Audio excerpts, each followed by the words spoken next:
other people. I'm my first muted. So yeah, like I said, this is the Europa League final. I know got Sevilla versus Roma. Of course, it's Jose Mourinho. Who what will he be taking on in this match? What will he do? I don't. I'll check. I believe it will be sixth European Cup or is fifth. Yeah, but do check out the video I posted. Um, yeah, um, video I posted. So yeah, I'm just going to pin that to the channel. Um, be up. Um, Chelsea Sessions, aka Tyrone. Be up yourself. Be up Justin. Tyrone, if you want to hop on, feel free, mate. I'll send you the link. So yeah, feel free, mate. Feel free. But we're going to get into the lineups for this one, and we so yeah for Sevilla, of course, playing a 4-2-3-1. Their manager is don't know him, but he's a um, former Spanish footballer, Jose Luis um, Medellin, 62 years old, so also called Jose. Um, don't know much about him, but yeah. Sevilla's lineup. Bono in goal, of course, Moroccan keeper Alex Tellers playing for Sevilla. And Nesri up Brian Gill starting for them. Rakitic, midfield Fernando, bottom. Then the rest of the backline Navas, Baade, Guigi, Fernando, and Rakitic. Campos, Oliver, Brian Gill, and then in Nesri up top for Sevilla. Roma. Roma got a few good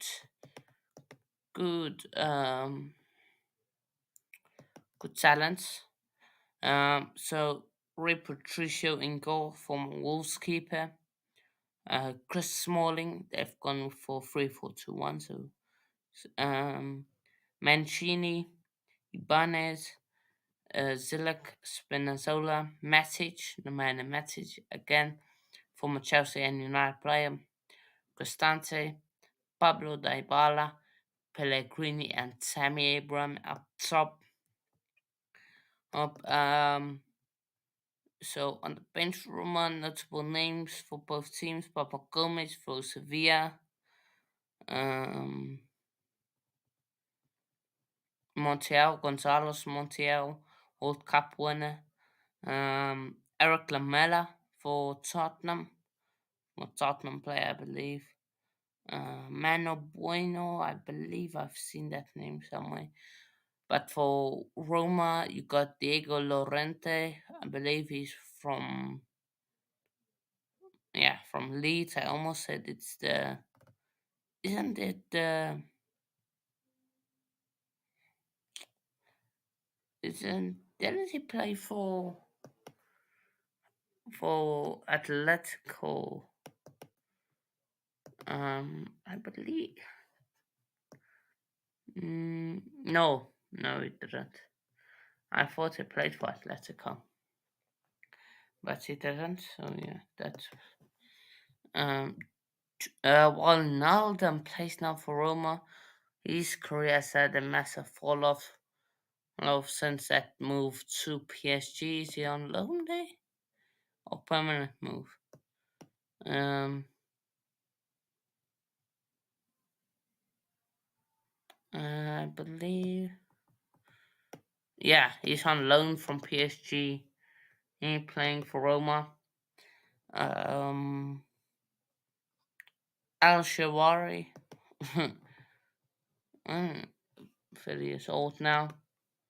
So yeah, that's a notable names. I'll send you the link, Bailey. Tammy and Joseph will crying tonight. Come on, Sevilla. No, listen. Come on. The special one. Jose. I will send you the link, Bailey. I will send you it. Send Money the link to, just in case he needs it. Just in case, Bailey. Just check. Okay. Bailey.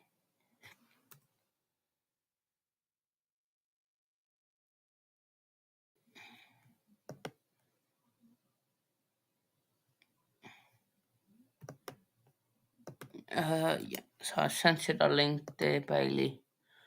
Um. So yeah. Um. That's that. Let's look at some interesting stats. So, Sevilla have reached the final of the Europa League for the seventh time, two more times than any other club. They've won the competition on each previous occasion they've reached the final. Um, so this will be the the chance to win it for seventh time.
I've muted myself. I've talked all the way through, and I've been muted. So I think I've said all this. Um, like I said, the Europa League, Sevilla have won it the most times. Most times. If they win it today, there will only be five sides that have more European trophies than them, and that's Real Madrid, Barcelona, AC Milan, Liverpool, Bayern Munich, and then this is the 14th instance of a Spanish side facing Italian side in the final of a major European competition. The Spanish side being crowned champions on nine of the previous 13 occasions. securing each of the last three in a row.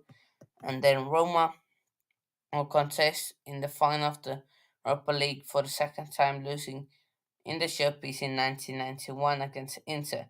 This is their fifth major European final. I know. The only previous meeting between Sevilla and Roma in Europe saw the Spanish side win 2-0 in the last 16 of this competition in the 1920 season, which was the last season in which Sevilla won the competition. So yeah, stats not looking all that good for them. So yeah, but like I said, is um react based on most Premier League predictions that we made early on in the season that will be coming out.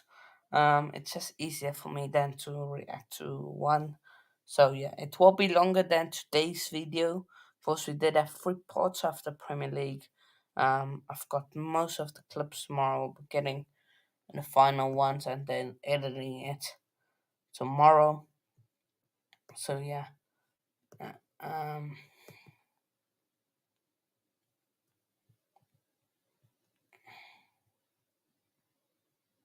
So yeah, let me kick off is soon. Soon. So yeah, get started very soon. And please don't tell me I can't watch. And it is yeah.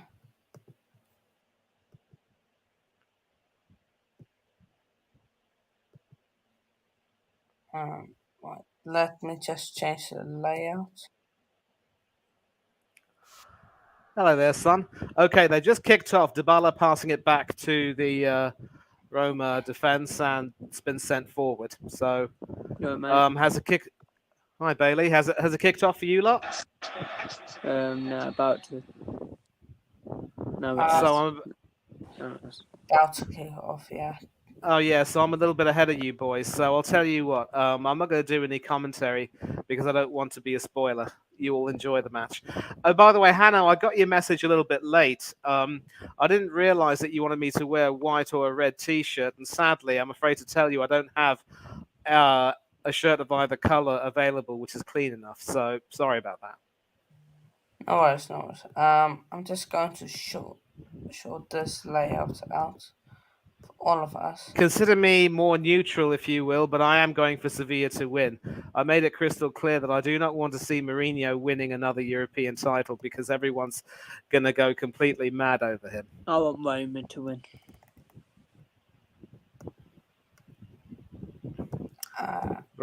Yeah, Roma. I want And it's a Roma to corner win to too. Roma on mine. Oh yeah, it's a corner for me too. What's your time, Bailey? Let me just have a. It is 1 minute and 5 seconds.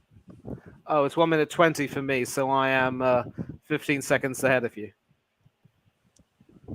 And Sevilla do have Yassine Bouno in goal, better known as Morocco's #1 goalkeeper, World Cup semi-finalist. Now it's 1 minute and 25. Yeah, I'm still ahead of you, son. By the way, Bailey, I want to ask you, why did you react incredulously when I named Martinez as my goalkeeper for the season? It surprised me when you said it because, in my opinion, I don't think he was the keeper of the season. But yeah, fair play on saying it. Yeah, I get you. I get where you're coming from with Raya, but I told you I like my goalkeepers to be all-round goalkeepers, and in terms of ability and his performances, especially after the World Cup, I think he's been magnificent. I can't recollect him having a poor game, except maybe perhaps the home game against Leicester, maybe where you mentioned as well that he wasn't at his best. Probably the Arsenal game as well. No, I disagree. I don't think maybe the Zinchenko goal he could have done slightly better, but the Jorginho goal that was absolutely freak. No, I meant the fourth goal when he came up for a corner. he felt as though he had to take that risk, and obviously having more bodies up front meant that you had a better chance of scoring a goal. He's not going to do that again, obviously, because Emery's made it crystal clear that he's not to do that. But he's developed wonderfully under Emery now, even further, adding another feather to his cap. I rate him, don't you? Yeah. I think he's a good keeper, mate. And I'm glad that we have him in our squad. And all indications. Yeah? What's your time there? It is Mine's 3, 3 16, 17, 18. Mine's Okay, so 10 seconds. when it's on 4 minutes, just tell me, then I can start a timer. What's your time now, Hannah? I'm I'm on watching it 2:30. on YouTube, I am. YouTube. 2:35. Yeah, it's on YouTube. And you said you're on 3:35? I Hannah? am on 3:35. Yeah, I was talking Sorry, to... I'm on 2:40. 2:41. Yes. But if Okay. Bailey on 8, what channel is 9, on YouTube? 4 minutes. We all started. But no, we'll sort it out at halftime. Yeah, I hope Roma win because if they lose today, then they're in the Conference League, and I don't want to play them in the Conference League. Yeah, true. So they're not even going to be in the Europa League next season, are they? No, I'm pretty sure if lose, say if Roma lose today, they're in the Conference next season. What about Sevilla? All depends if they win on the weekend. Yeah, it depends if they win on the weekend, though, because they might be getting Europa League. Yeah. But if they lose and Juventus win, then Roma will, of course, be in the Conference League. Yeah. I actually checked the draw, Bailey, and apparently you've got to play some team from Ligue 1 in a playoff, which we'll see if you get into the main draw. And that's going to be sometime in September, I think. Yeah, I think can you send the link to where you are watching it on here? Or just tell me what the channel name is. A huge night for Paulo Dybala. Oh, he was the YouTube thing. Yeah. Just type in BT Sport. Okay. It's on YouTube. Conference League is on YouTube and Champions League as well. That is brilliant. Absolutely brilliant. Yeah, they're all on YouTube. Yeah, well, for me, I've got some good channels over here that are broadcasting the games, and marginally earlier than you lot, a matter of seconds. Whenever Hannah and I have done watch-alongs for the Premiership, we've been on the same time. So we've been able to do some good stuff together, and it's been really good fun.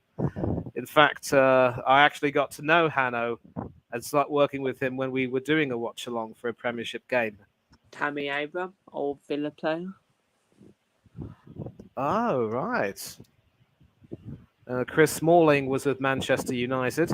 Yeah, Tammy Abraham got about 25 goals for Aston Villa in the Championship. Where was he on loan there? He was, I'm pretty sure he was on loan from you guys. Not too sure. Yeah.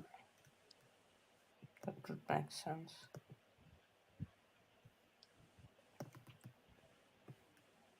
Ashley Young left today, Manu. Yeah, I saw that. I mean, it's really saddening. I feel your pain, especially with Cash getting injured and.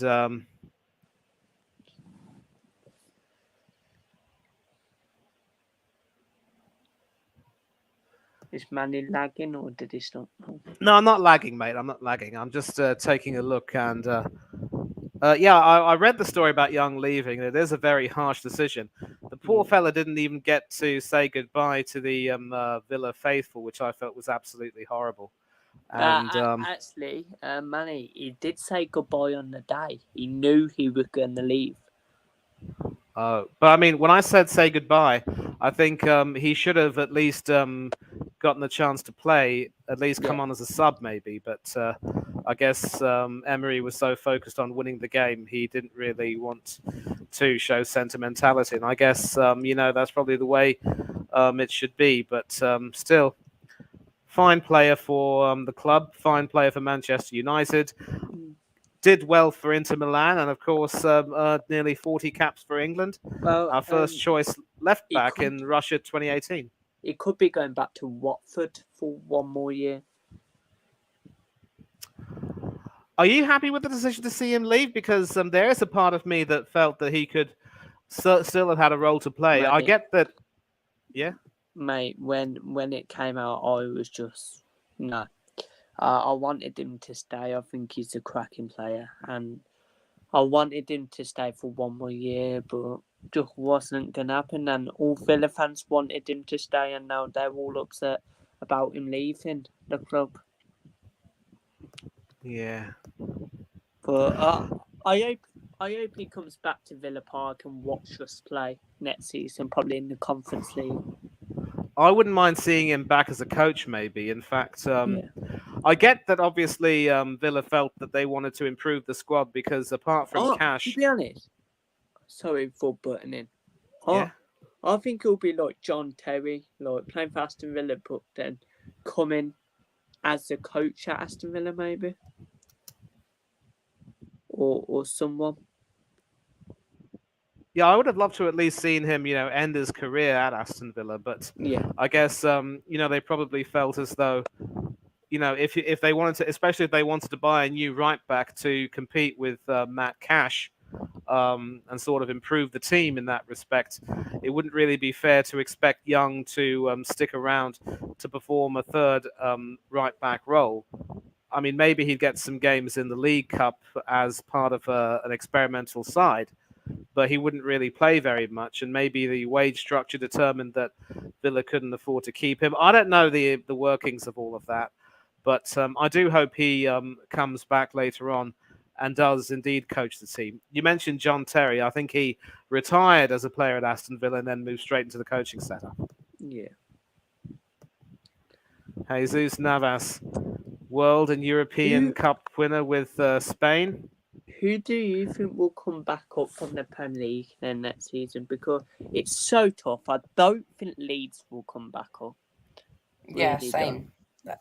Yeah, Leeds are going to have a huge fire sale of their players. I believe you lot have made it clear that you want Harrison to join you, and I'm pretty certain that the US internationals Adams and McKennie will definitely want to leave. I'll take Jack Harrison, but we're linked with Harvey Barnes as well. I'll rather take Harvey Barnes than Jack Harrison. Oh, Harvey Barnes is quality, mate. I mean, I don't want to mention this, but I probably should because at least you won that game. That was at the King Power Stadium. Ironically, his huge sudden turn of pace left Ashley Young for dead, and then he went on to fire it past Martinez. A huge piece of action there. I'll let you boys watch that. But Roma are starting to get a grip on the game right now. Right, Roman for chance. Ooh, what a good save there, but straight out of keeper. Some comments. Let's go, Jose. Let's go, Jose. Chelsea are crap. What was you saying, Manny, anyway? Yeah, I think that huge turn of pace from Harvey Barnes left Ashley Young for dead, and he was able to score, denying Martinez a clean sheet. But, you went on to win, and that's the most important thing. Big up to Bertrand Traore with that late winner. Yeah, But Barnes would definitely add a lot to the left side, and certainly that turn of pace is explosive. But also, you might be in the market for a left back because Moreno's going to be injured a long time. I think you said that Digne might be leaving, but I'm not too sure. Yeah. So go for Tierney. Get him and Emery back together. Right. I'm going to tell you my Premier League table, what I said last year. You can laugh at me or you don't need to. But go ahead, son. So 20th, I put Bournemouth. Okay. 19th, I put Fulham. 18th, I put Southampton. 17th I put Brentford. Yeah, lots of Six, people put them there. I yeah, noticed that when I look back there. 16th I put Forest. 15th I put Everton. 14th I put Leeds. 13th I put Crystal Palace. 12th I put Wolves. 11th I put Leicester. 10th I put Brighton. 9th I put Newcastle. 8th I put West Ham. 7th I put Aston Villa. 6th I put Arsenal. 5th I put Manchester United. 4th I said Chelsea. 3rd I said Spurs. 2nd I said Manchester City. And top of the league I said Liverpool. So Wow. Yeah. Can you imagine? I mean, the Aston Villa one you got correct, so well done to you. yeah. Okay. I My season predictions were a long time ago. I do remember predicting Fulham would go down, but they certainly impressed me by staying up. Although I think their season fizzled out near the end when they could have been challenging for a European place themselves. But yeah, Yeah. are there any I, other players you might be interested in, Bailey? I want that Real Madrid player. Asensio. Yeah, I think he's set to come to us now, but he has to choose this week between us or PSG. Unai Emery, of course, phone called him up another day and told him to come to us. So that was a bit, yeah. Harvey Barnes I want. Who else? Don't know else. I know we're linked with about 7 keepers, but I think because we need a backup keeper. To be fair, So you might want to move Robin Olsen on then, would you? yeah, probably. And Jed Steer left now, as he, so we need Yeah. I mean, normally a Premier League side has about 3 goalkeepers. Olsen's been surprising. I mean, I thought he would, do be a lot better. Sweden's number one, quite experienced, but I think yeah. the pressure of the Premier League has sort of told in a way, and he just on some occasions looks a bit like a duck out of water. So yeah, I think you might want to sell him because it wouldn't be fair to just keep him and not guarantee him any kind of playing time, especially when you've got the world champion in your squad. Speaking of world champion, it's a big day for Paulo Dybala. He was a substitute for the World Cup final, and now he's starting for Roma. Who? To me, I look at him as the person who should long term replace Lionel Messi in the lineup, but for some reason or another, Oh, I think Scaloni never really trusted him. But whenever he played in Qatar, he really showed how how talented he was. Yeah. that bad.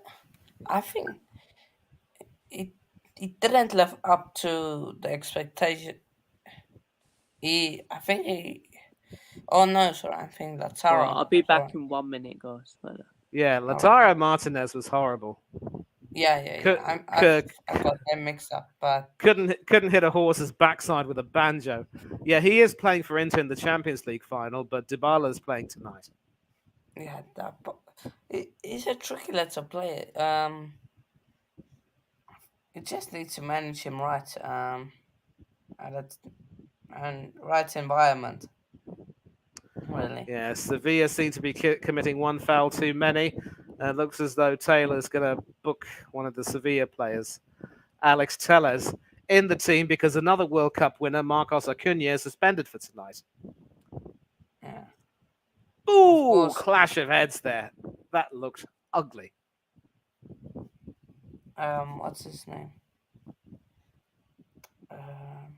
Montiel is on the bench for It's Sevilla, right? yeah, for Sevilla. Yeah, he actually was. Also, He was sort of the backup to Nahuel Molina. yeah. So a few World Cup players in here. Yep. Okay. No Frenchman On from what what I can see. on what minute are you? I'll just tell you because they're showing a few shots from the game right now. A couple of Moroccans in the Sevilla lineup, Bono and Enesri. 17:55, 56, 57, 58, 59, 18 minutes.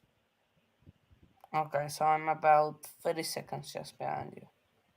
I Exactly. I can be mean, closer, but it's freezing today, yeah, and I can't be asked to go sit in front of the TV. yeah. I understand. Don't worry about that.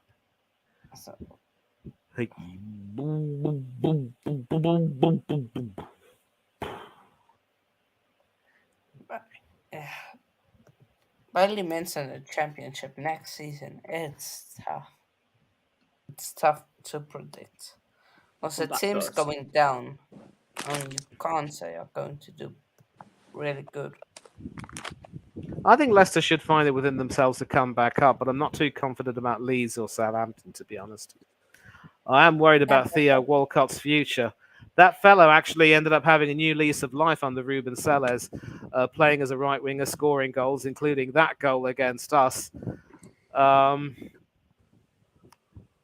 the fact that some Arsenal fans see it fit to abuse the guy, it's just shameful. It really is. let's say it depends on the signings they make, and the players they lose. If they lose Madison and them sort of players, then yeah. But you look Norwich, they they got a decent, not the best of squads. Got Coventry there. They're going to look to improve.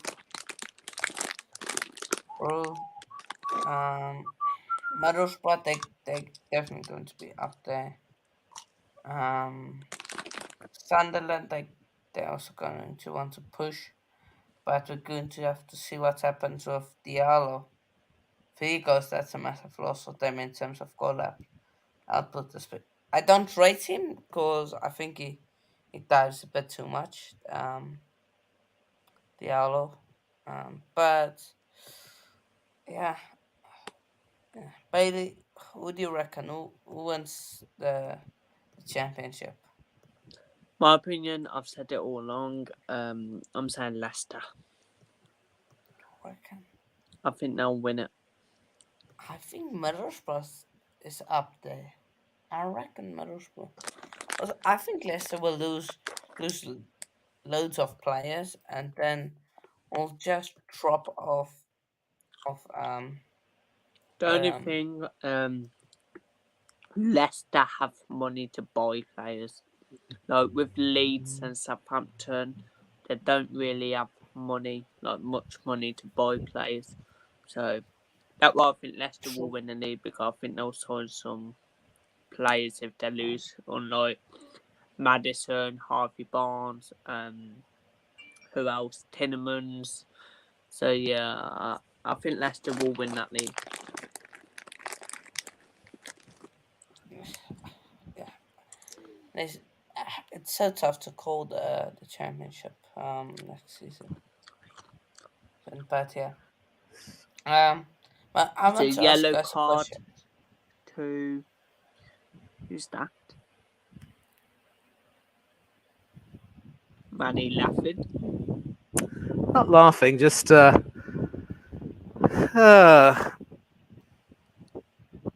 this is a very niggly sort of game, and I think Sevilla are resorting to far too many fouls. Roma To have be really honest, had I the think only. if it's a draw, it goes to extra time, don't it? Yeah.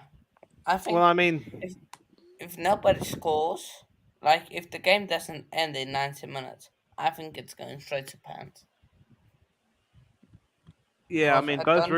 both Rui Patricio and Yassine Bouno are excellent keepers.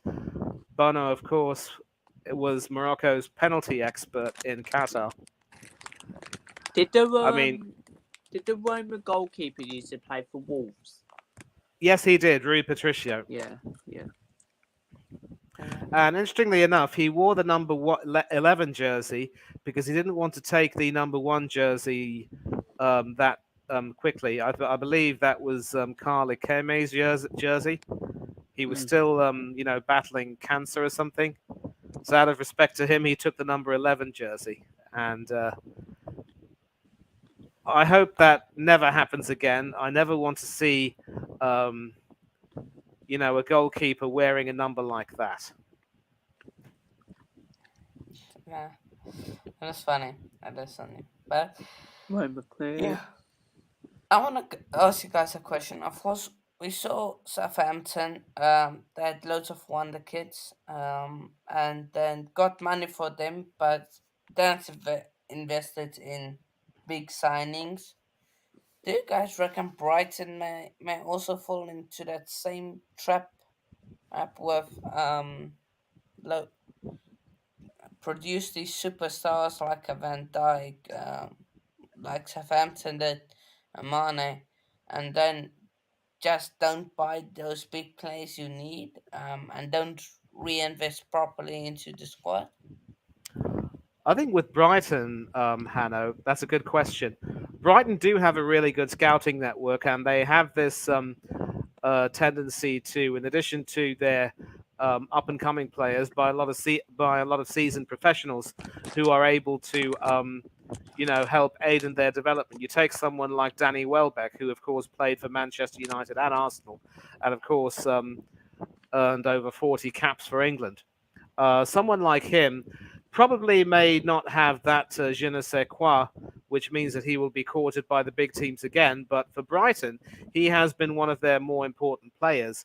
And also, he sees his role within that team as someone who can, take them forward and try and, get the best, help get the best out of them, as it were. And I think Brighton shouldn't really have a problem of being able to stay up in the league unless things go completely pear shaped for them in the transfer market. So Brighton are going to be fine. Southampton obviously have had more deep seated problems, but you know, I just hope that it will take some time for them to come back, but I think they will come back eventually. No fair. But Illy, what do you reckon? Yeah, I agree with Manny to be fair, but I think Brighton will drop off next season. I think like Brighton, Villa, Newcastle. I think they will drop off next season. But yeah, I disagree. I see Aston Villa kicking on and doing even better. I think Newcastle are also going to look to try and do better. Brighton could have a slight drop off, but they're still going to stay in the Premier League. Uh, we're going to see if their European exploits will take a lot out of them. Um, Ro- Newcastle. It depends if they get backups for the likes of Bruno Gomes and proper left backs and maybe a backup for Trippier, stuff like that. Because they really don't need many more signings. They got depth on the wings. They got depth up front. They got most depth in the midfield. Just that Bruno Guimaraes position. And then of course it's Mr. Uh, and of course left back where Dan Burn has played this season. Probably want someone like Tierney or someone, and then back up for Trippier. We see he's on the wrong age of fatigue going on to that. So yeah, I think Brighton.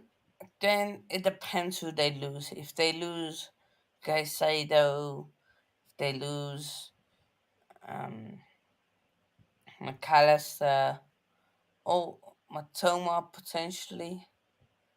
He hasn't been linked that much, but we might see. So if they lose key players, then we might even see them drop off. But yeah, it all depends on what happens in transfer.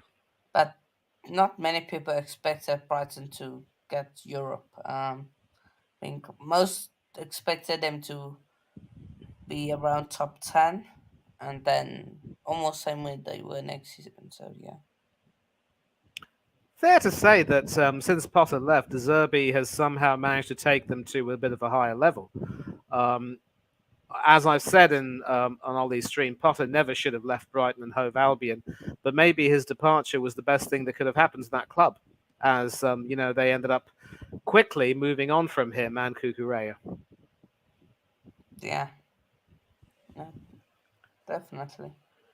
Um, let's see any comments. Be up yourself, Blue Terrier. Looks like Mount is going to Man U. I'll check Twitter now. Um, Brighton will be fine. Brighton will be better next season. Get big players. Of course, we will see if this myth from the Arsenal faithful is true that you need Champions League football to attract big players. And you can only attract big players through Champions League football. See how correct they are. I don't believe in that thing because you look Chelsea with 12 and we linked to the likes of Ugarte. Um, Ugarte. Oh, I remember him only too well. Remember Hannah, the Watchalong? yeah, oh, that was class. Yeah. I'm glad that I was smart enough to watch the penalties on full screen. Watching it on playback, I saw how you were reacting. You with your fist shape pumping and your singing na na na na goodbye. And Ugarte was, of course, a big part of that team. Yeah. That was Um, horrible. uh, And uh, people say let, Aaron Ramsdale's better than Emmy Martinez. GTFOH with that nonsense. Pardon I my believe language. it is. But yeah, speaking of world class players, we've got the Women's World Cup. I'm gonna check if I can get coverage of. If I can, then we will definitely be doing it.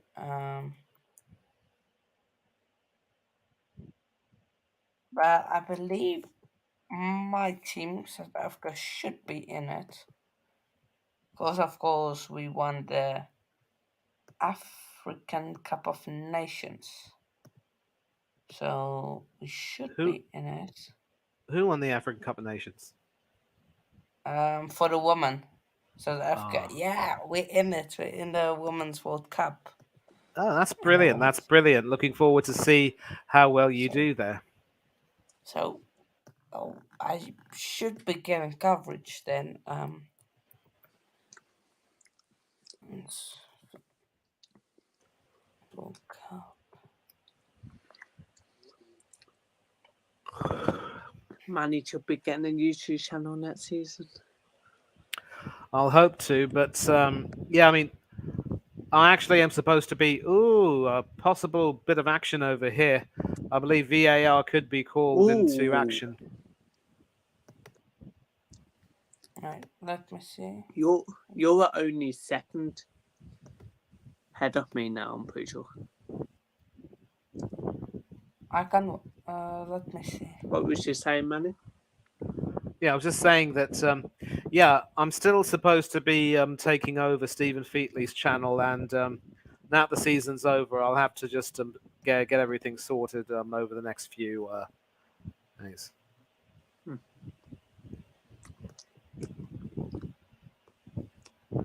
That was a good tackle, but Ooh, Let me see. that's a pen in my opinion. I don't you'll have think to look. that's a penalty. They're gonna have to look at that and see if there was contact. There were on the Gill one. I'm watching. On the Gill one, he got the ball. On the Goudet. Abraham one, I, he went he went to kick the ball, and went to kick the ball out of the box, and then of course was Looked like it, no penalty. Yeah, check is over. yeah, don't think it is. Tammy came. Um, That's a Salas is, pen. That's a pen. His leg is up high. yeah, but he's going to go for the ball. Yeah, but you can't have your leg up high. But what's he supposed to do? Let Tammy get the ball and potentially score a goal? Probably. Like, he can't do anything else in that situation. And then money, you're the third person. It's really hard to say. I think the VAR probably looked at that and saw that there was no definite contact between Gudeli and Abraham, so I think Not, they had to. It looked horrible, though. Let me tell you that. no, there was definitely contact, but I just think there's you when a defender is in that position, you can't expect him to do anything else. Um, What we're saying anyway about this game, Manny or whoever. Oh, I think I I lost my want train Roma of to thought. win. I lost my Oh, train of thought, to be honest. um, I want I Roma to think win, I but I think have to. Rome have been the better team. Keep watching, keep watching, keep watching. Okay, could we see a goal I think Rome from have been the Roma? better team though. Yep, they have been the better team, and they are now deservedly 1-0 up. Paolo Dybala, injured for a long time, but brought back into the starting lineup. You just cannot keep a good man down. Oh, Oh, Happy good for him. finish. Good finish. oh, great vision, great vision. Pablo Dybala, Roma 1-0. Wow, wow, wow. Good finish. And So come on, you Roma! come on, Roma Champions League football next season. Imagine Jose Mourinho and Arteta in the same group. Oh, uh, I then Arteta, can't even bear then to think of that. and they smash him. Jose smash Oh, him. yeah, oh, well, First, Mourinho is first the best minute. manager. You're best in the world. Mourinho is the best manager. Good finish there. Yeah, About, great. about 35, 36 minutes into this game. 5 goals in I 11 said the matches. guys. He loves the big stage, does this guy? Mourinho didn't even celebrate. He just went like that. Then all the bench players was running over to the player who scored. Yeah. At the GTCSK match, the rain influenced it a bit horribly. Don't think 5 goals in 11 if matches. the rain didn't come, I don't think CSK wins that match. I'm going to be honest. Don't know money. The rain didn't come. Do you think CSK won that match? Chasing Yeah, 214. CSK absolutely were lucky because Gujarat choked. Simple as that. Um, they did magnificently. I remember saying that if their sling bowler ended up straying offline and Gujarat would take advantage of that, then it would be very difficult.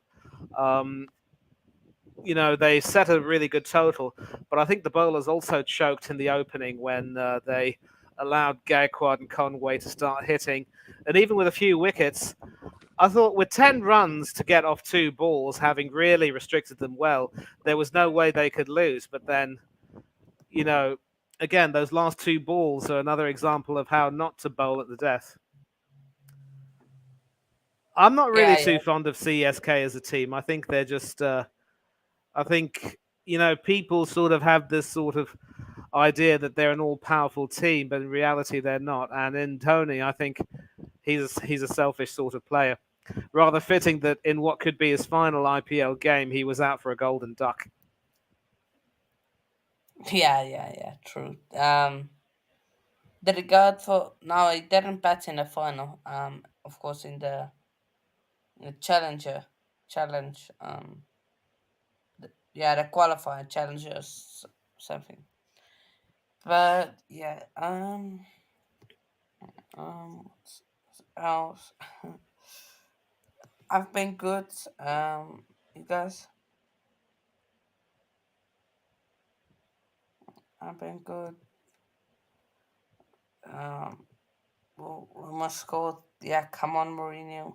Come on, Mourinho. Why is there a lot of fog on the pitch now? I think some of these people in the crowd have become a little bit rowdy. Yeah.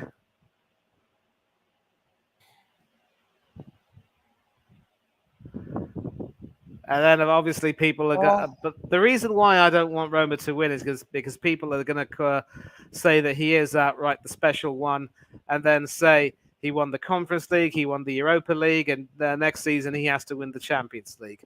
To heck with that. Seriously, I can't. I mean, the way he's a Manny, poor. look on Instagram. Just keep waiting for it to the end. You're gonna laugh.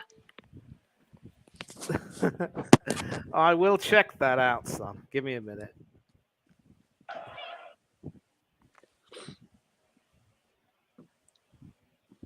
Aston Wait Villa are for. favourites to sign Tenemans from Leicester. Oh no, lazy git. Can't stand him. Who? Tenemans. Yep. actually, speaking of course, the Women's World Cup, we have been shown in a group of death. We got Ar- Sweden. Arsenal are the only team to do a double over Aston Villa this season. Over United. Actually, when we beat Villa the first time at the Emirates, Gerrard was manager. Yeah, Gerard. Yeah, no, and you're the first team to only done a double over us this season. But I didn't. Nah, City didn't beat you, of course. No, City didn't City. do it. They didn't Yeah, do it. yeah, they drew at Villa Park. Liverpool obviously drew at Anfield. You did the double over Spurs. I think you, if memory serves me right, you might have lost to Chelsea at Villa Park, but you beat them at Stamford Bridge. And you lost to Bournemouth at Dean Court, but you beat them at Villa Park. You lost to Leicester at Villa Park, but beat them at the King Power. And the other teams, Brighton. You did the double over them. Yeah. And for both those games, Emery was manager. Yeah.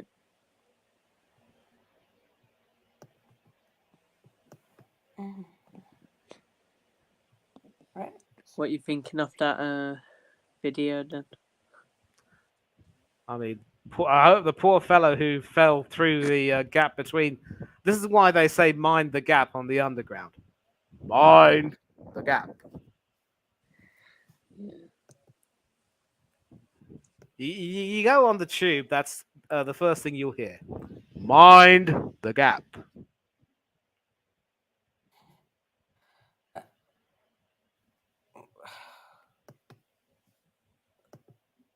Manny, do you know much about the women's game? Well, I'm following them, and I mean, I have been Uh, keeping track of the selection. I know that England selected their squad today. Obviously, there's no Leah Williamson or Beth Mead in the women's squad, so that's weakened them a bit. Millie Bright will be captain. Lucy Bronze is also back in the squad. There is no recall for Steph Houghton, which is horrible in my opinion, because yes, she hasn't played much under Wiegman, but when you've got a lack of experience, in that squad, with the loss of Williamson and a few others, you need all the experience you can get. One thing, though, is that there is going to be about 6 weeks before the start of the tournament, so there's always a chance that some players could get injured. I don't even know. There is, of course, a standby list, and sadly, I don't even know if Houghton's on that list. It's sickening treatment of a great player, really. And if I were in her position, I would reject her tribute from the FA.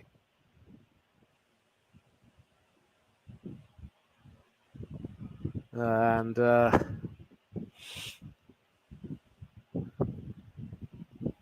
I'm not too sure why the Roma players and manager are up in arms.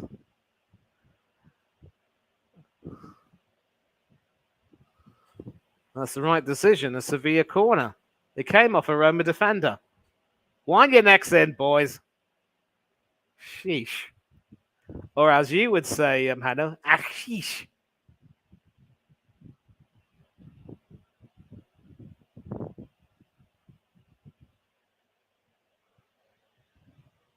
Hannah?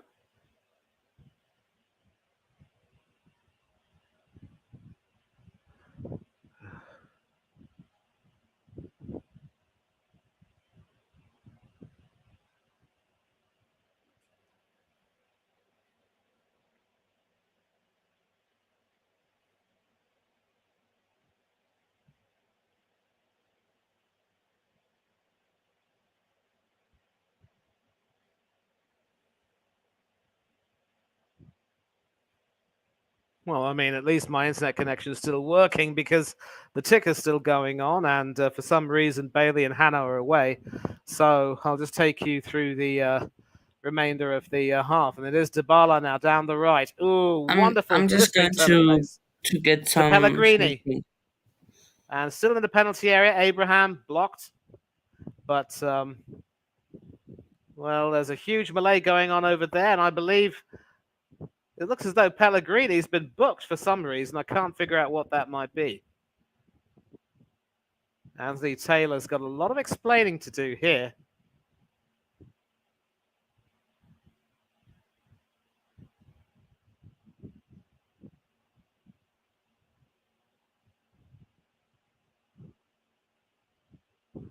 Yeah, probably. I think when Rakitic went in on him,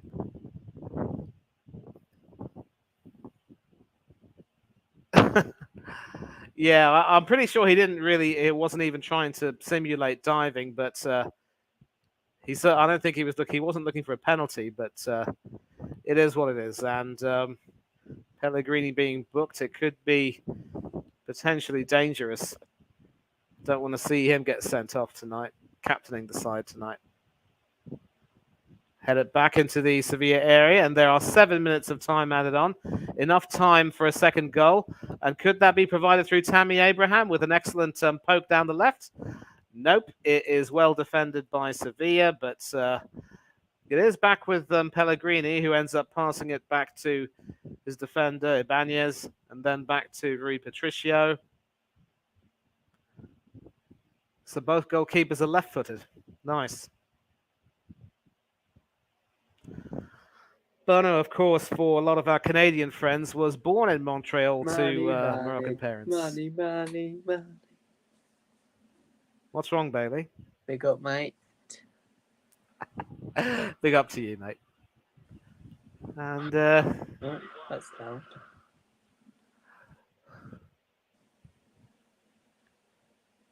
So 7 minutes added on OSC.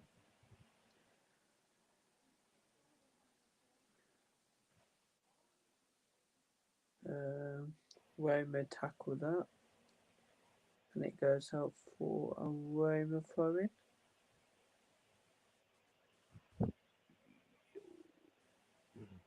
So, of course, ask me and Manny any questions in the chat. England women bring it home. Hopefully, mate. Hopefully, someone brings it home for the England this year. yeah, it might be difficult because two of their stars from the Euros are not in the squad. It will have to be, a bigger effort from the remaining ladies that are there. Yeah, I agree. Just ask us any questions about football or anything. Probably football our main topic, as we are watching Roma win because this Europa maybe, and West Ham win the conference and Man City win the Champions League. yeah, when is the Conference League final? I think I might need to check that out. I think it's next Wednesday. Ah, good. Yeah. I think West Ham will win that. Another Italian team in the final. Manny, you know anything about Argentina's women's team? Argentina women's team? Not Yeah, really. No, no. that one. I think is it.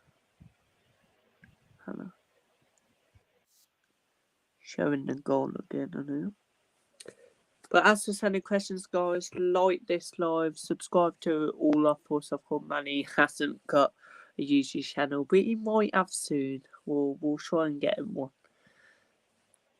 But I'll probably get Manny on mine in July. I will be having a break by the way at the end of June for a bit. But July could be a busy week, could not. But August is a busy week of football coming back. August is my favourite month.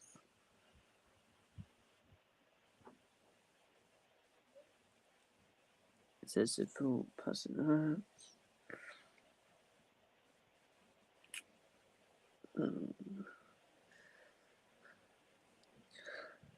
Do you think Luton will go down next season, Manny?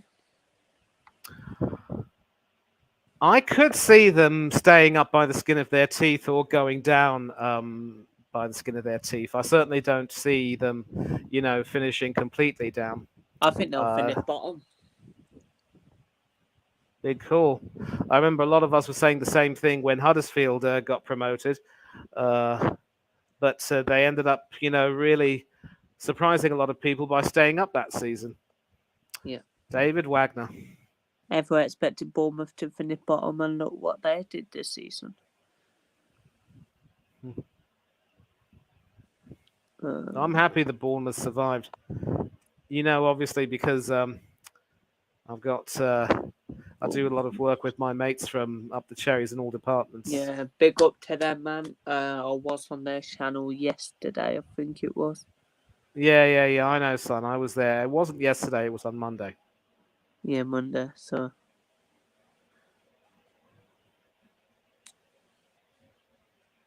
But yeah.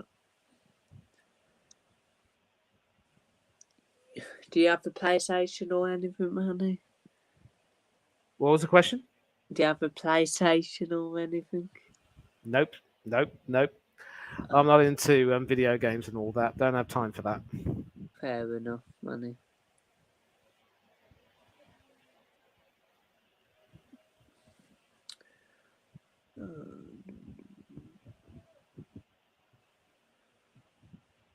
Ooh, you want to see this? The Phil are going forward. Ooh! Sevilla coming back. They did hit the post there from out the box from about 20 yards something. So yeah, they did hit a post there. It was a good shot, to be fair. I thought it was in, to be fair. Rakitic. But hit a post. I will not be going to St. Ives next season. Of course, Manny did speak to me about St. Ives before, about he knows someone who lives up there. Or something.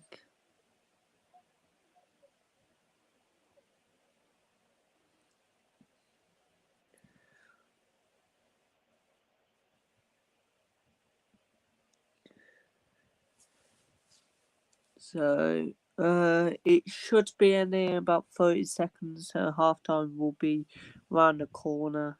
Roma are just going in the corner trying to defend for the last couple of minutes.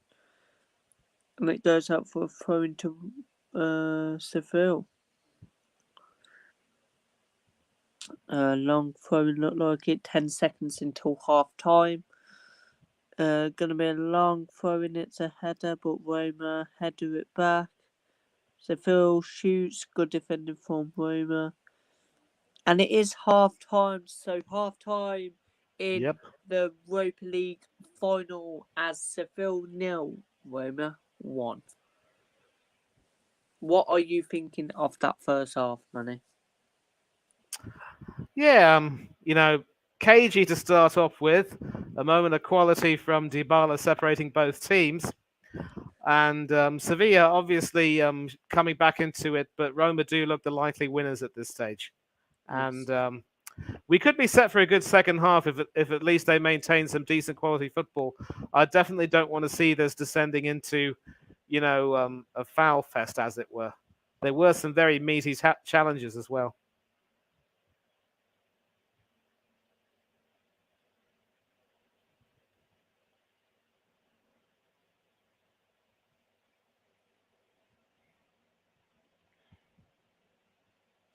Sorry, Manny. Just had to do something. So yeah.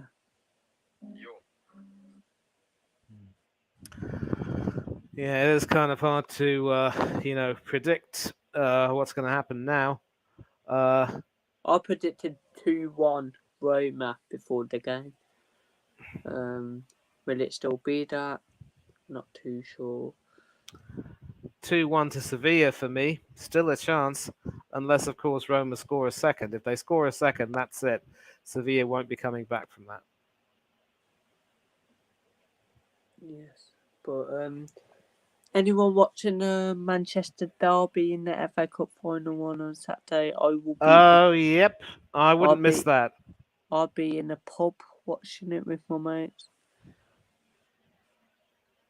3 o'clock kickoff.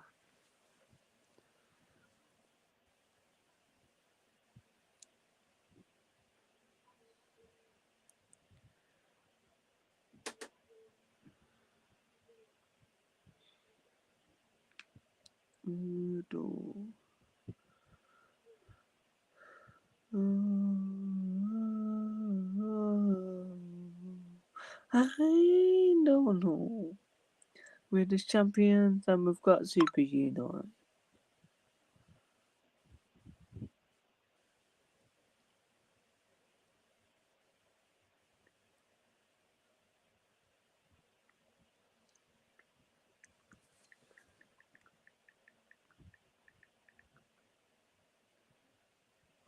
Right, I need to go and call the pub to book a table. Go right ahead. Sorry, Manny. Nah, it's all good. I'm just gonna move, but just it's gonna be literally 1 minute. Hopefully you don't talk, but it's up to you. Yeah. I mean, what do you mean? Hopefully, I don't talk. Sorry, I don't want them to hear someone on it. Well, I'm gonna just call now.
I am back. Didn't say a word, son. Thank you. Chelsea fan, but I am going to the final because my mum a Manchester United fan. Well, good luck for both teams. Hopefully Manchester United actually win, but good luck to both teams. Come on, people, get lights up to 20. Yes, get the lights up, guys. Be much appreciated. It is only 12 lights on here, so come on, get it up. Get the lights up and subscribe to my channel, Villa TV, and subscribe to Hanno's. And of course, if you want anything to do with Manny, text him on Instagram and message him.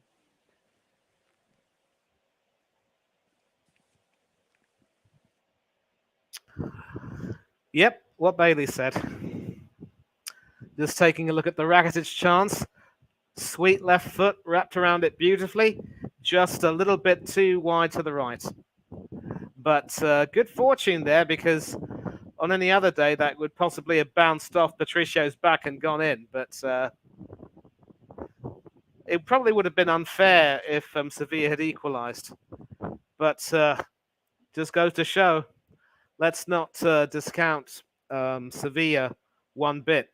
6-time Europa League winners. They love this tournament. Sorry, buddy. Yeah, all good. I did know for you. So, right, yeah, I booked a table for Saturday, so that's me sorted. Wonderful. Make sure you enjoy the food. Pub food's supposed to be really, really good. Yeah. It's like a sports pub, so like football and stuff. Oh, that's perfect. Yeah. They've got about 37 TVs in there. Oh, nice. Yeah. Put that on my story, Ollie.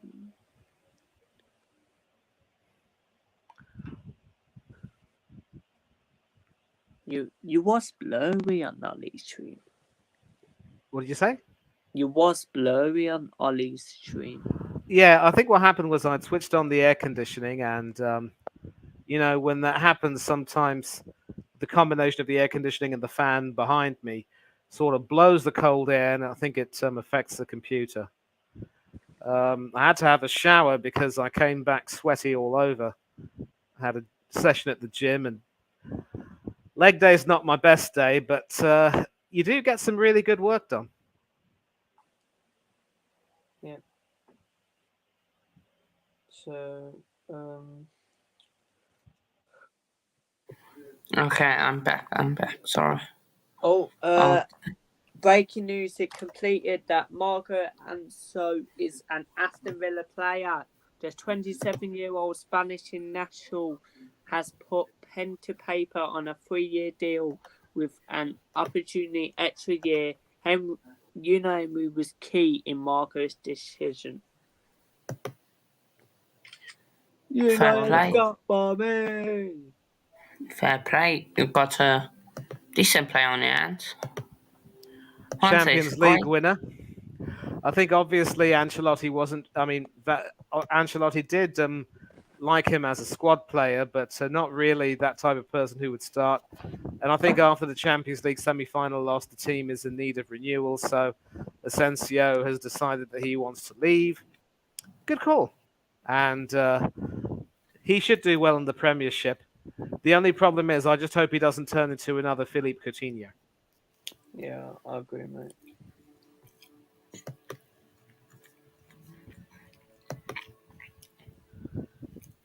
Yeah. But Manny, did you check the question I sent in the private chat about the? I did. I answered that question. I said no, I'm not too well versed with them, to be honest. I know a bit about the England team and the Brazil team, but that's pretty much it. No, fair. Because Chelsea are, sorry, not Chelsea, South Africa are in a group of death, really. We got Italy, we got Sweden, we Ooh. got Argentina, and us. So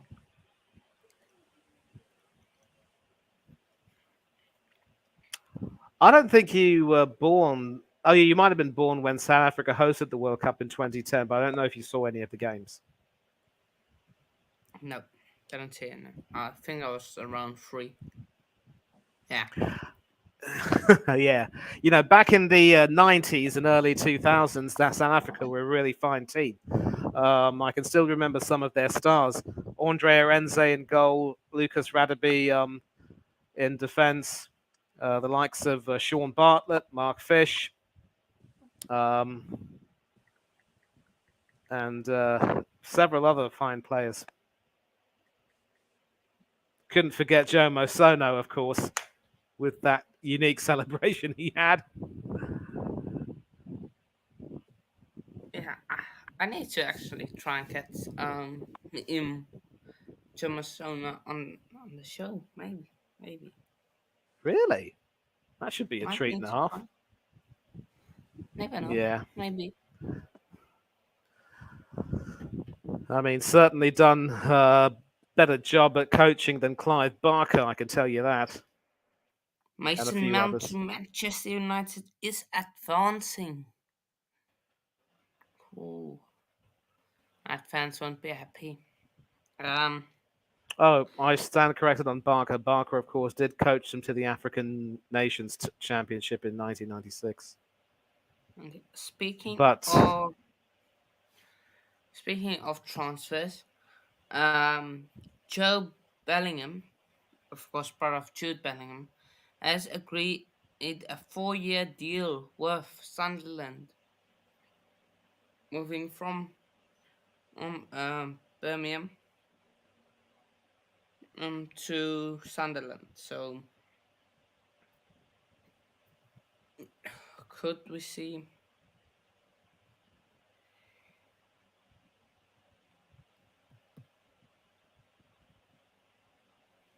Where is it? I saw something somewhere. Yeah, yeah. Um, yeah, Joe Bellingham has now agreed a 4-year deal with Sunderland in recent weeks. Reports suggested the deal costed up to £3 million, however, is significantly less. Reported by Sunderland Nation. I don't know how reliable they are, but it has been rumored. So, yeah.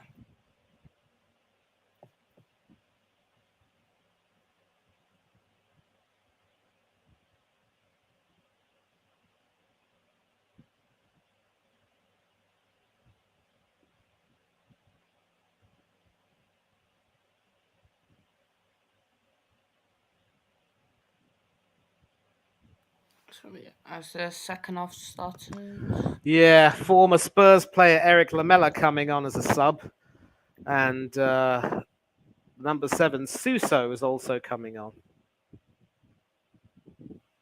That's for Sevilla, right? Yep. Yeah. Okay. Okay.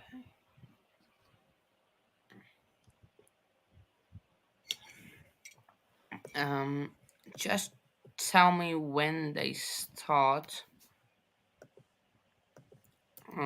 Cause and I can We turn hang on on, timer. look in the private chat. Oh yeah, one Spurs player replacing another. Eric Lamela replacing Brian Hill. Hmm. I probably shouldn't be going for Sevilla given the Tottenham connection. Yeah, but Bailey, you can send him the link. Alright, cheers. So yeah. He should be joining. It's a Leicester fan.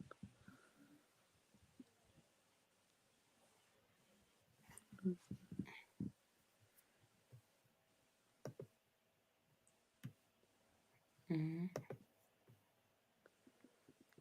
Just wait. He's backside. Yeah, I see Jamie him. Monument. Hi, Jamie. How are you, mate? Right. Is Bailey here? Yeah, Bailey's Yeah, he's here. He's next to you. Oh, hello, Bailey. Hello. How have we been live for, Bailey? We've been live since About an like, hour or so. yeah, What are we live Yeah. doing? Is everyone doing a watch along? yeah. Yeah. Yeah, we're Well, doing what's this some. game on so I can watch it? It's on YouTube on BT. What, YouTube BT? Yeah. Uh-huh. Oh, right. Just kicked Put it off, on by now. the way.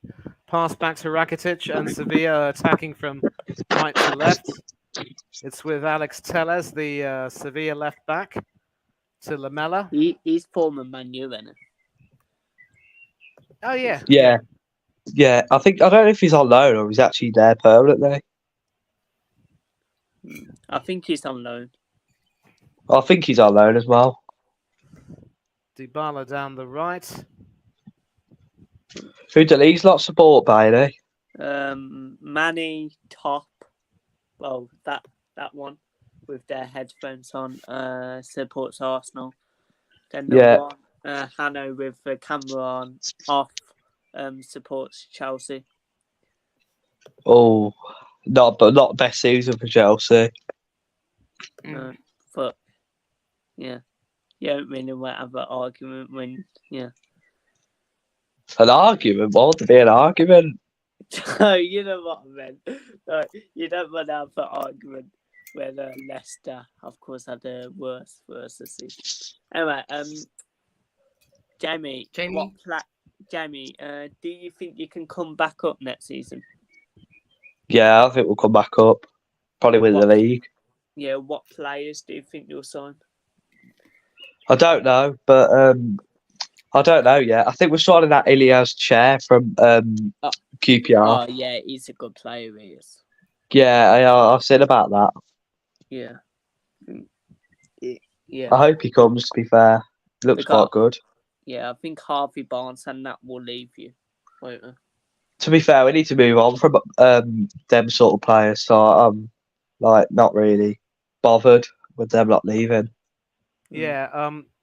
By the way, Jamie, I was actually on a stream with another Leicester fan. It's he goes by the name of Chris from Leicester Slide Die TV. Oh, I I know who he is. Yeah. I remember speaking to him about the prospect of maybe getting James Maddison, and he told me, mate, you're welcome to him. He's really only a player who turns it on when the cameras are on him, but when the spotlight's not on him, he does sweet bugger all. So the next time you speak to him, tell him I actually agree with him. I agree with him.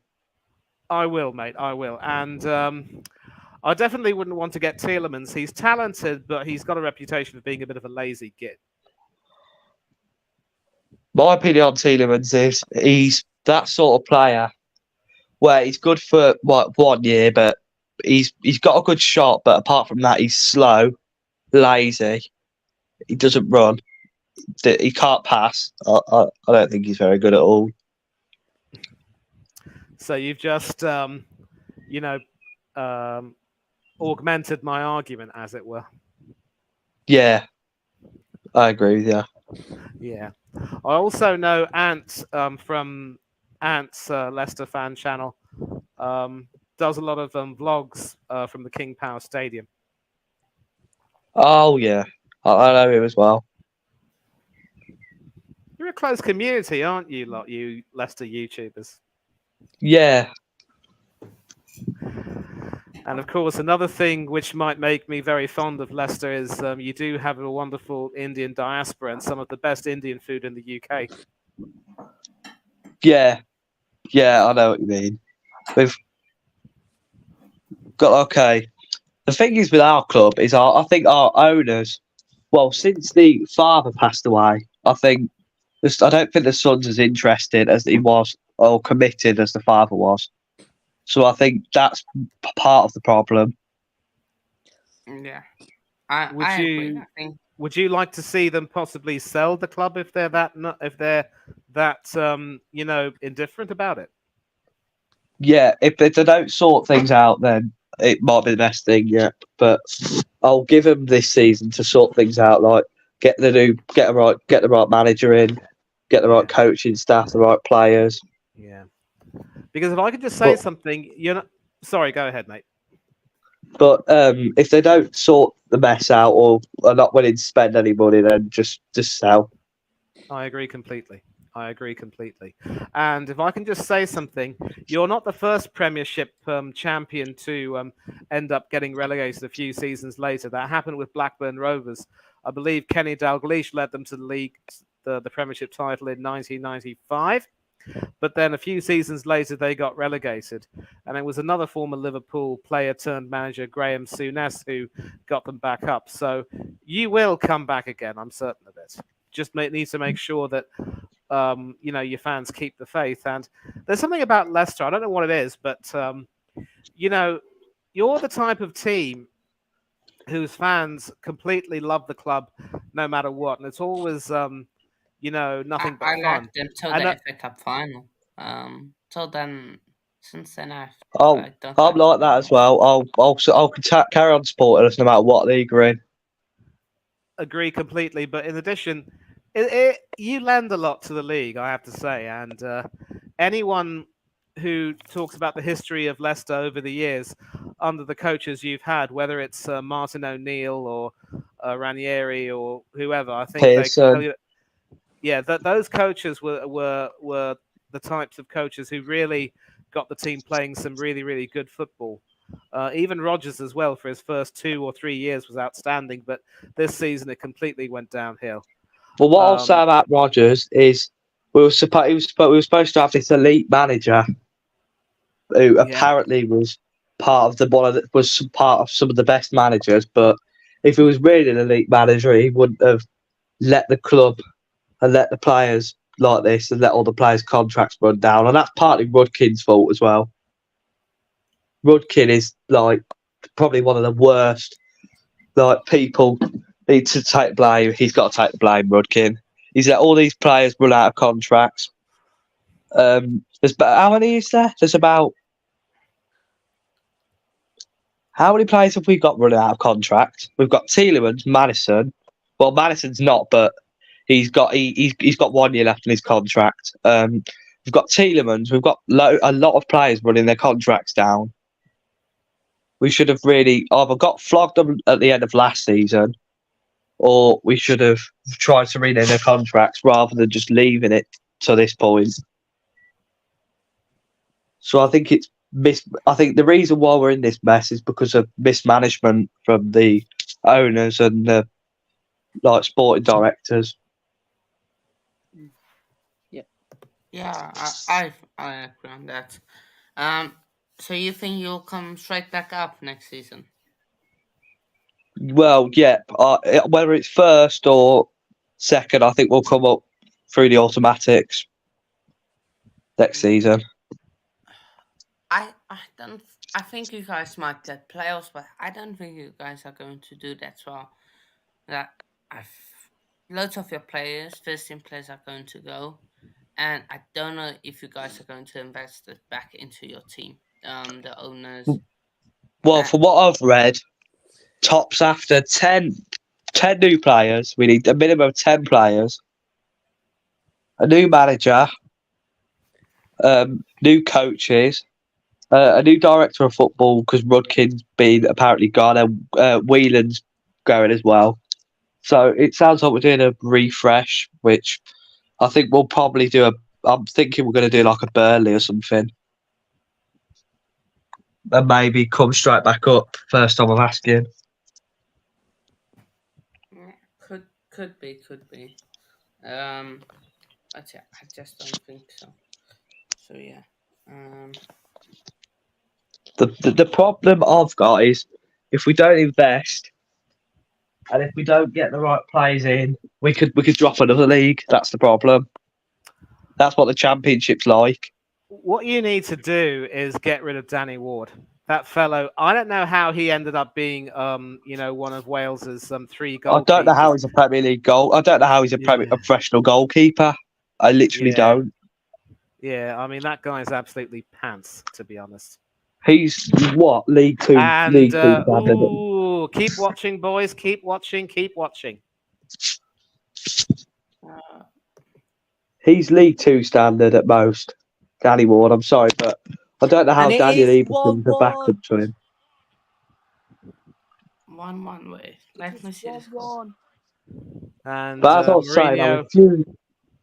urging his boys to calm down, but the Whites are cheering tonight. Oh, wait, I need to see this on replay. Okay, What so happened here? I think the scorer is the Moroccan Yusuf and Roma, Nesri. Roma. Why has he got an England flag? No offside, easy goal, and cross from Navas. I believe it's an own goal actually by the number 23 from Yeah, I Roma. think it. Caught Patricio by surprise, was past him before he could even blink. So it's an own goal, but you know what? Sevilla not going to complain. Jamie. So who's the Chelsea fan here then? Me. So what do you think about Chelsea season? I know you've not had a good season, but what's the root cause of that? Jamie, before Hannah speaks, look in private chat. I can't, because it'll take me off here. No, not on Snapchat. I meant on the StreamYard thing. Oh, You press chat and yeah. Jamie, what's your Insta? Oh, I'll send it. Oh, Bailey, can you check that for me? Because I can't, because it took me off. You can go on your phone or something, can't you? Yeah. Yeah, you check that for me. All right. Yeah, so as I was saying about Chelsea, what do you think the root cause of your bad season was? I think again, almost like yours, it's been mismanagement. Really, it's been mismanagement. With the owners again, with Tuchel not having a bad relationship, and then I think appointing Potter, which wasn't the right guy. I'm Potter, still you saying should have at get that more stage, time. I don't think you could have given him more time, Potter, cause as state we were what 2 months out of 17, 2 months out of 18. You can't give a manager more time. For what but you've got worse with the Lampard. That's my Yeah, argument. but the plan was from us Chelsea fans. If we sack Potter, we bring in an Enrique or someone like that, just to steady the ship, or maybe stick with Bruno Salter to the end of the season, and not go for Lampard. I get that argument, but I'm again, that's down to the board, not going with going off the track and appointing Lampard. So I guess it's mismanagement. Um, so yeah. Okay, thanks. Yeah, as I was going to say, what think about the appointment of Pochettino? Out of the three that was there, was Enrique Nagelsmann and Poch. Poch was my third choice, but out of those left, if Poch is for me is the best one. Because if you go lower than Poch, that's not where we want to be. We've got the world class managers, and then Poch is, I would say, in that B or What I'm confused about is why you didn't get why Chelsea didn't get Enrique. I'm still wondering that. I think again, we took very long with the interviews and stuff. Of course, it took very long for Poch to be Yeah, but number if one, you and sometimes managers don't wanna take that, so they struggle and talk to them for weeks and weeks on. They just wanna. I want the job and want to get it over with quick. what I was going to say is you've spent so much money, but what have you actually spent it on? You've basically wasted about £800 million. In some cases, yes, in the likes of Cucurella, Koulibaly, Fofana, whose injury record is absolutely atrocious. Fofana, of course, from you guys.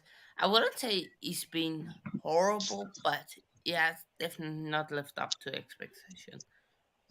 His injury So yeah, record is awful. You got Enzo. You've got players like Mudryk, Enzo Fernandez, who you've paid what hundreds of millions for. Nearly 100 mil for Mudryk. I think it was 108 mil for Enzo Fernandez. But like, so why are you paying that and so much you on can see players their that are not quality. even Premier League proven? No, and so the quality is there. It's just a place around him. It's like um, okay, who's a midfielder you rate for Leicester? Like, who's your best midfielder at Leicester? Who's our best midfielder? Yeah, Madison. Madison. Okay, now put Madison. Now put Gallagher. With Madison. Put um like like we can even say Tillemans that doesn't want to be there. Just just don't want to be there. Put him in that situation and see what he does. He won't create as much. I think it's a Yeah, but if place you look at around him. Madison, he's been playing with Tielemans in midfield this season, and Didi, who's been out of form for months, and he's still creating stuff. Yeah, but that's down to his quality. Um, Enzo is a deep line player, and it's not just the midfield that's the issue with you. For us, we got problems on the right hand side, left hand side. And You you need a guys actually striker. You need a are striker. almost stable. Again, our attack is also awful. So yeah. But before we continue on the Chelsea topic, let's go through some comments. Sevilla, come on, don't like Mourinho at all. Mm.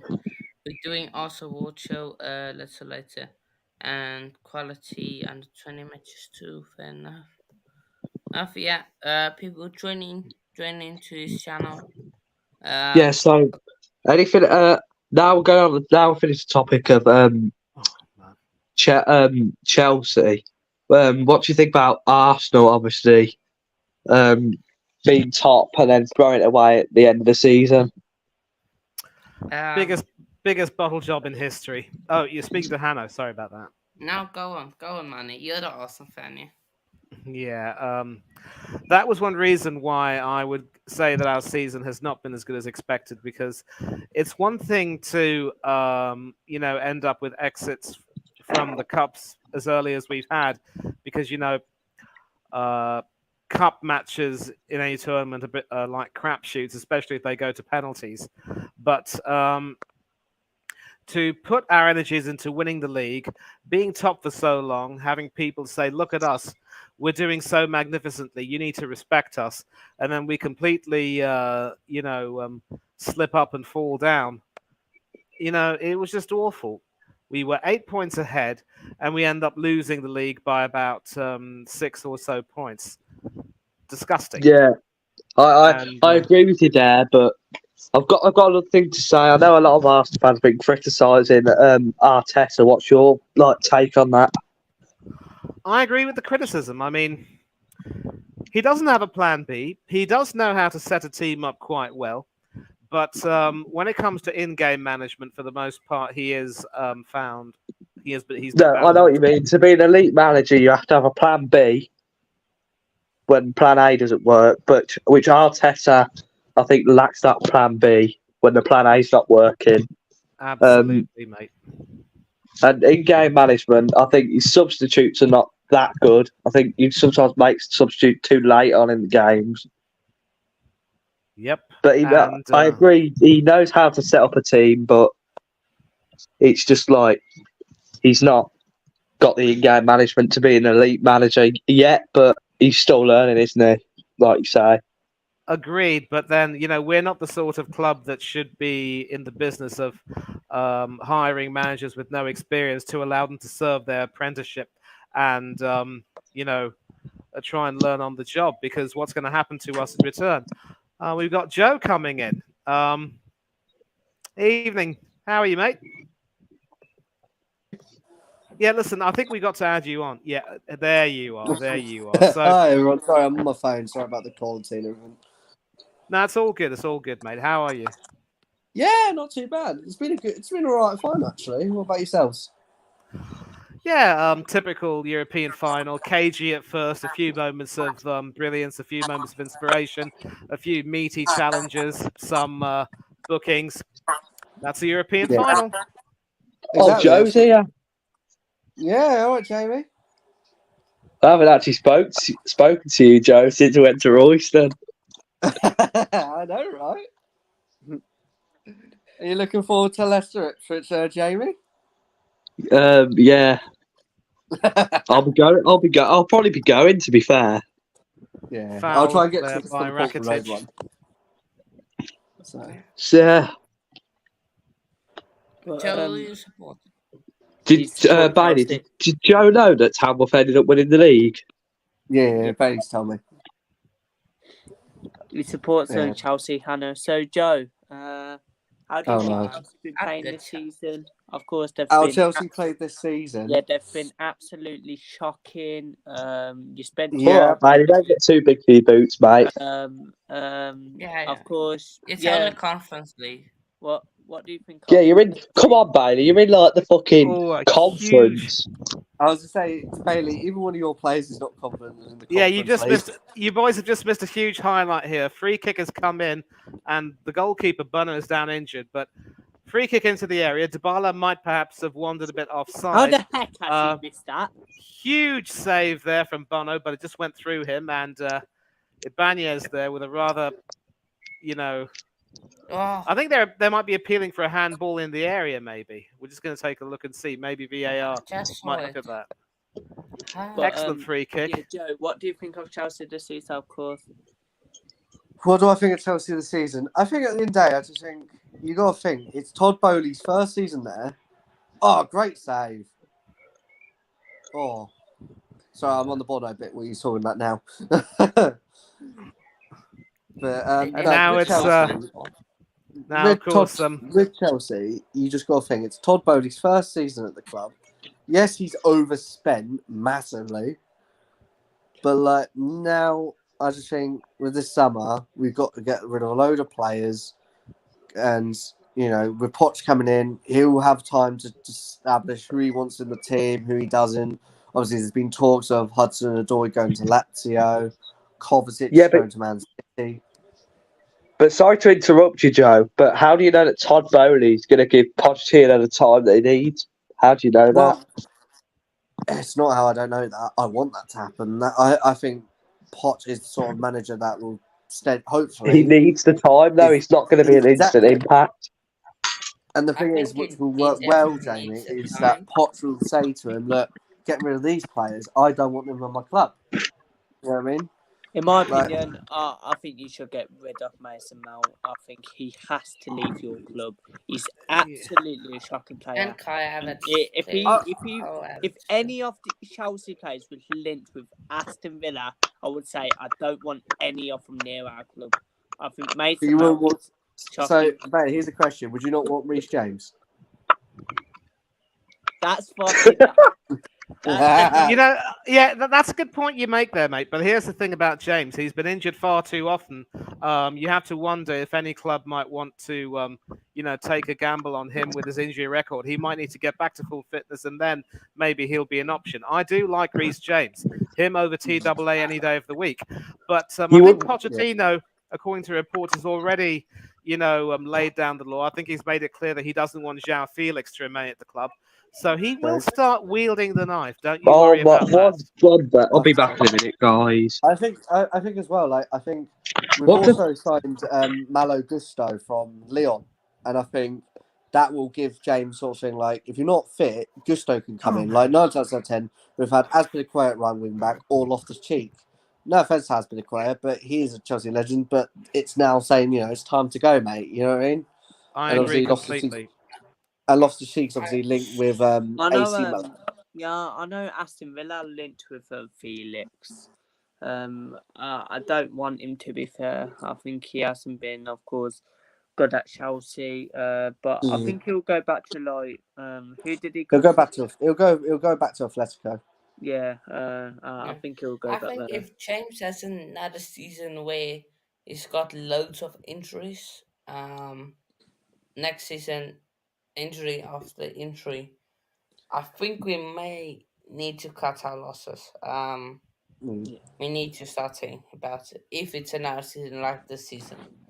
Um, so Yeah. yeah, But the but thing is, I just think it's more the managers keep rushing him back, and he's not fully fit.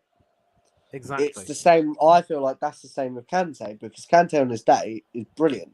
Well, he's annoying to play against. He gets the ball. He's so little. He's just so like nippy and tackling. But all the managers are like, right, Kante, how you feeling? 50%. Oh, we'll just whack you on. It's like he's not fully fit. But at least with Reece James, like I said, we've got Malo Gusto coming back, coming join us in the summer, who is a right back, and then you can say to him, James, take your time. We'll start Gusto, bed him with some games in because he's got like Fafana and Badishield like to accompany him, so that will help him get used to the leagues and things. And yeah, so I think that's a smart sign that we did get someone to get competition with Reece James. yeah, I agree. Absolutely, you've done the right thing there. And well, Sevilla have now really started to dominate, and that goal has really put the wind fully in their sails. Corner to Sevilla, but that is headed away, and they can clear their lines. And what about Jesus Navas, 37 years old, won everything with Spain, and still going strong with Sevilla? What a And he used player! to play Let's for Man see. City as well.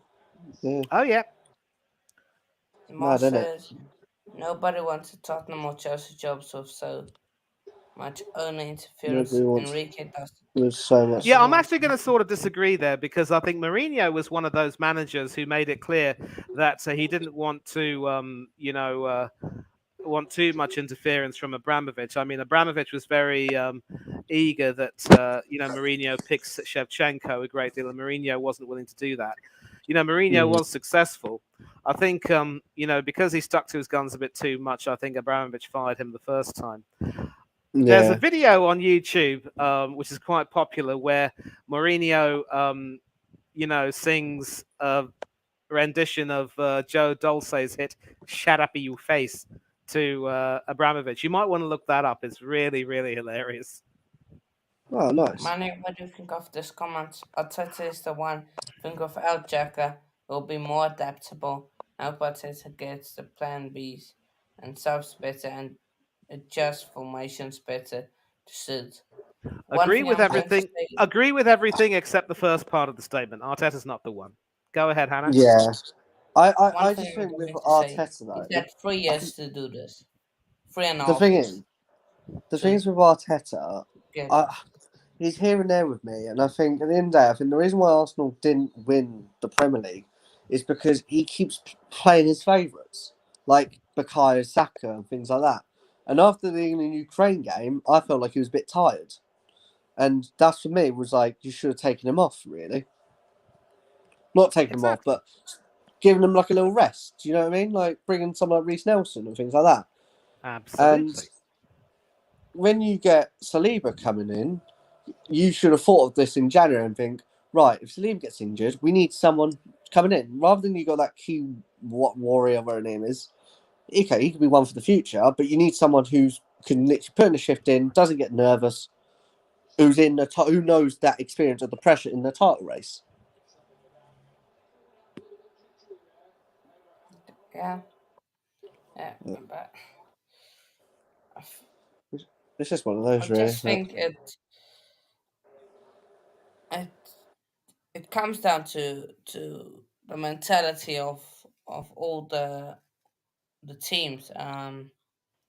Really, it's not just not just all Substitute the on for teams, all the Roma. players Belotti's come on. They and got him on all free from Torino, didn't the they? people Yeah, it around looks that way. Arsenal. I just think it's their mentality that Mm. cost them, and to not beat West Ham when it's 2-0 up, to not beat Southampton, team 20th in the league, to not beat them, Yeah. to not beat Liverpool, to hold out against Liverpool. When you're 2-0 up, maybe push for a third. But the thing is, they were cruising against Liverpool, I felt like. It was only up till Oh, when huge bit of action here. Huge bit of action. Keep watching, keep watching.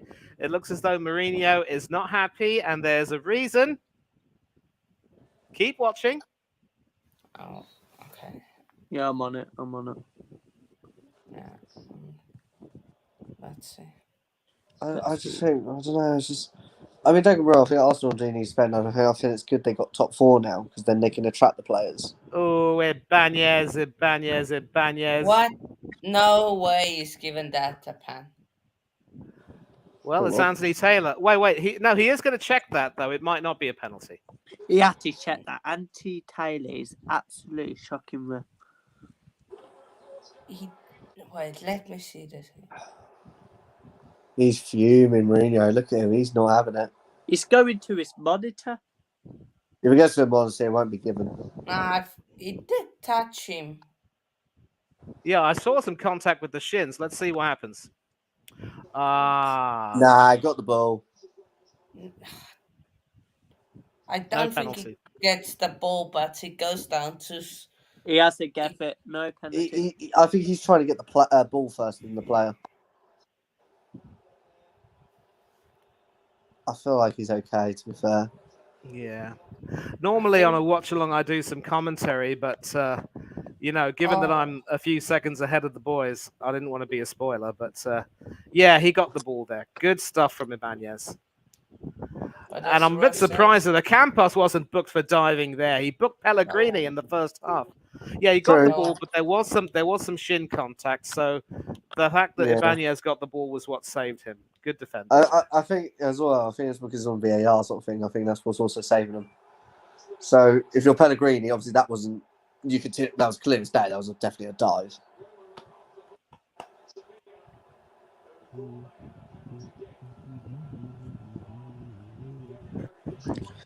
So look.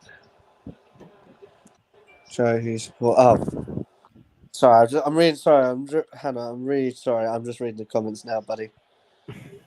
No. I sport. Yeah. Mount what? Yeah. The upcoming. Whoever scores now in the next 12 and a half minutes plus stoppages should win this game. I think whoever scores, they're going to want to try to tighten up their defense afterwards. Typical cagey European final. Mount needs to go. Yeah, I do agree, Chelsea fan. I do agree. Are you Chelsea? Joe. So you're a fan of the Tractor Boys, are you, mate? Ipswich? Yeah, my whole family were Ipswich. So originally I was Chelsea because I won a prediction thing. So nice. It was when Portsmouth were in the Premier League. That's how old I am. And they played Arsenal, and I remember I wrote down, I was about 7 at the time, and I literally predicted 2-2 at the time. And my mum said to me, well, no, my dad told me, and said, oh, Arsenal will batter them. My mum's like, no, let them do the scores and everything else. And I said to my dad, I said, I'll support a team in blue like Ipswich. So that's why I went Chelsea. Oh, very nice. If I didn't win that competition, I would have been an Ipswich fan. But Ipswich, of course, were one of the original Premier League teams, and I remember they had the likes of ex-Liverpool star John Walk in their team.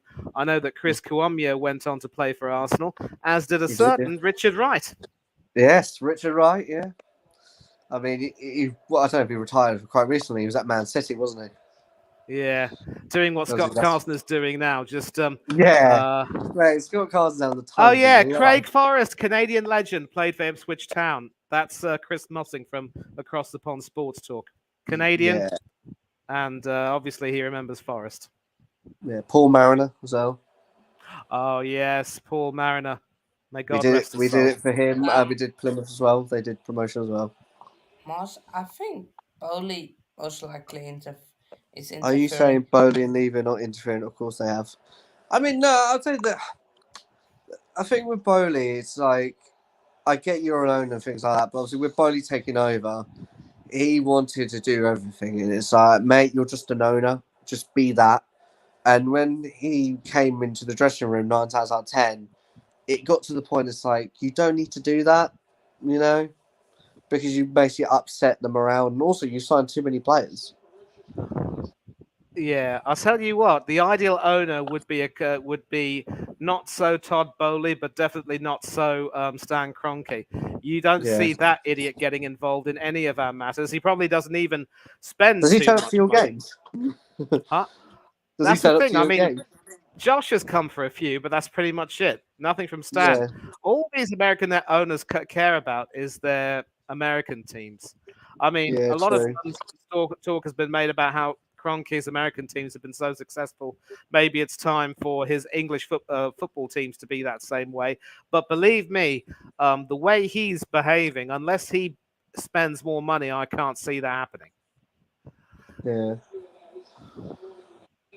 I just think if I want an owner, I'd have to go some like Brighton's owner or Brentford's, and you know what I mean, and do scouting like what they do, just finding someone across the Claims of other. a handball by Sevilla, but Taylor's not interested.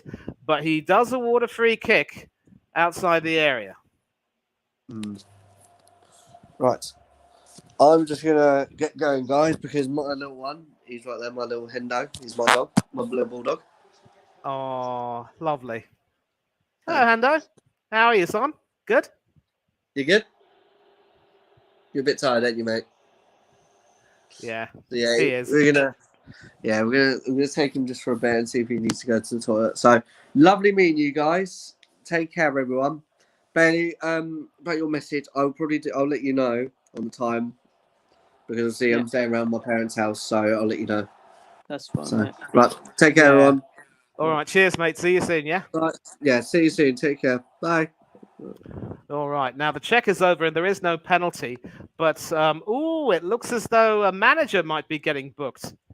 A So member of the basically, coaching staff. Jamie went to look for my mate because my mate has run away from home. So he might not be back on tonight.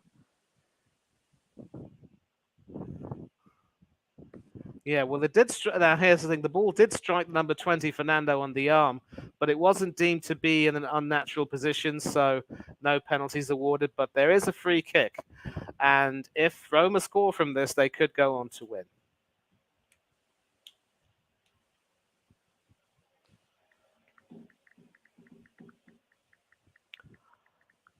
I just said it wasn't a handball, but I mean, it wasn't worth a penalty, but there was contact with the hand and the ball, Chris.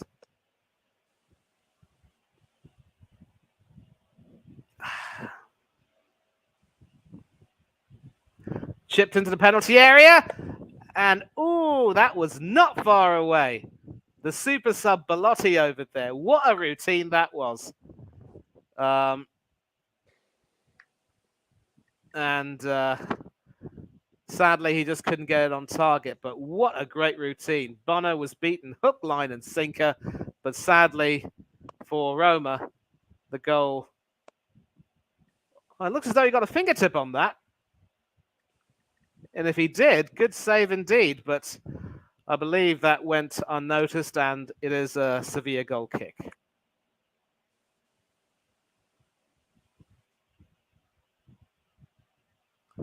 Yassine Bouno.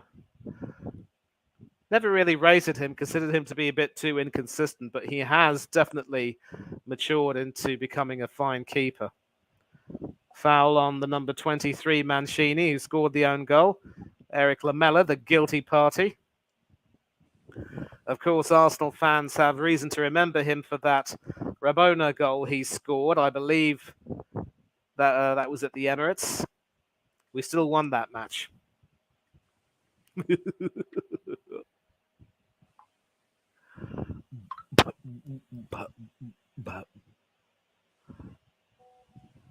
Kovacic to Manchester City? I cannot believe that. No, I know that there's been talk about City saying goodbye to Ilkay Gundogan, but you don't replace someone like Gundogan with a guy like Kovacic. Could go to extra time. We will find out what happens. But at the moment, Sevilla have the ball. And The worst part about a team which plays in all white is it's very difficult to read the jersey numbers. I know that the number 6 is Goudet. Don't know if that's the correct way you pronounce it. That is number 17, Lamela, back to Goudet. Goudet, or I don't know how you pronounce that, really. I'll have to do my homework on that next time. And the pass back to Yassine Bouno. We know who he is. That is the...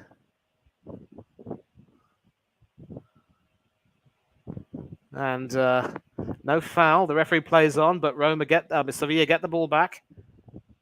Actually, Roma gave that away, to be honest. Suso, the substitute. And that is headed behind inadvertently for a corner. Ibanez once again in the thick of things in the defense. I think both teams are very eager to land the knockout punch in these last stages of the game.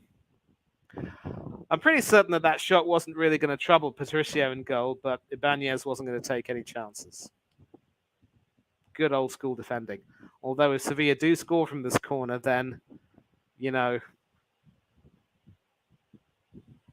well, they're not going to score with a corner like that headed away. Alex Tellez, who is in fact on loan from Manchester United.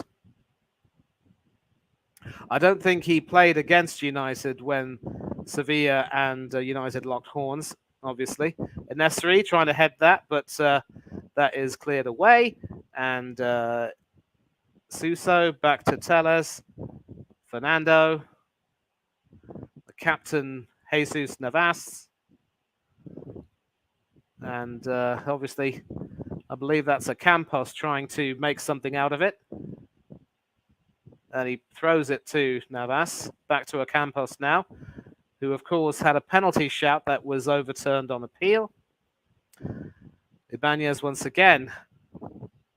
Some very effective defending into the last 3.5 minutes. Who dares wins?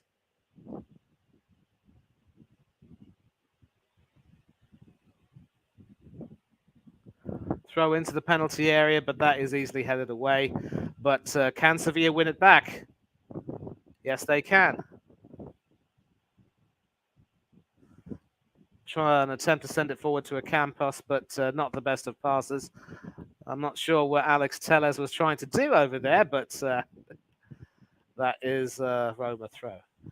Bade, the number 44.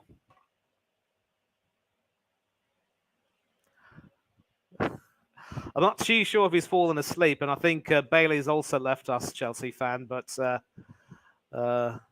yep, heating up definitely. We had the England squad selected today, and no, I don't think he's fallen asleep, mate. But yeah, 2.5 minutes left. Whoever scores wins. Sevilla trying their best to press forward. Roma holding on. You just cannot predict a winner.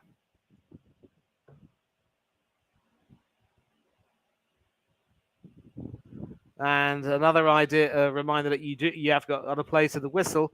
Sevilla claiming a throw, not happening.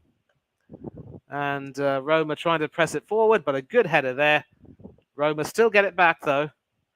And eventually Patricio can clear that. A pass to Mancini, the own goal scorer. And Goudet almost lost that, but easy clean up and pass back to Bouno. And there was, in fact, Bade in the centre of the fence who passed that to Navas. Goudet. Alex Tellez.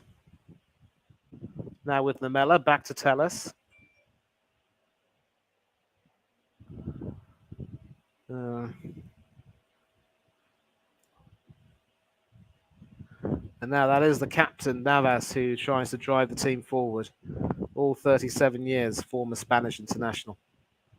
And excellent football there from Ocampos to get it into the penalty area. And that is a goal kick awarded. Spinazzola, the Italian international, coming back to defend. And importantly so.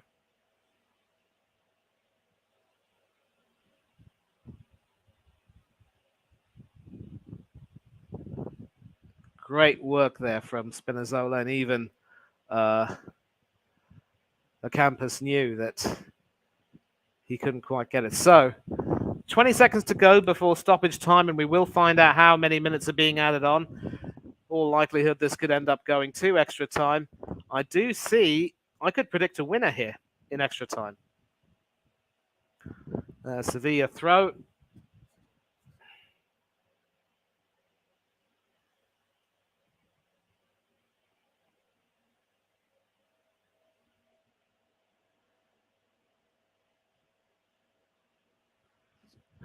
Bade. Captain Navas. Back to Bade. Udelia. Rakitic, who's made a few fouls in this half. The ex-Barcelona midfielder. Hoping to be a part of the Sevilla team that will be in the Champions League next season with Barcelona. And there are 6 minutes of time that have just been confirmed added on.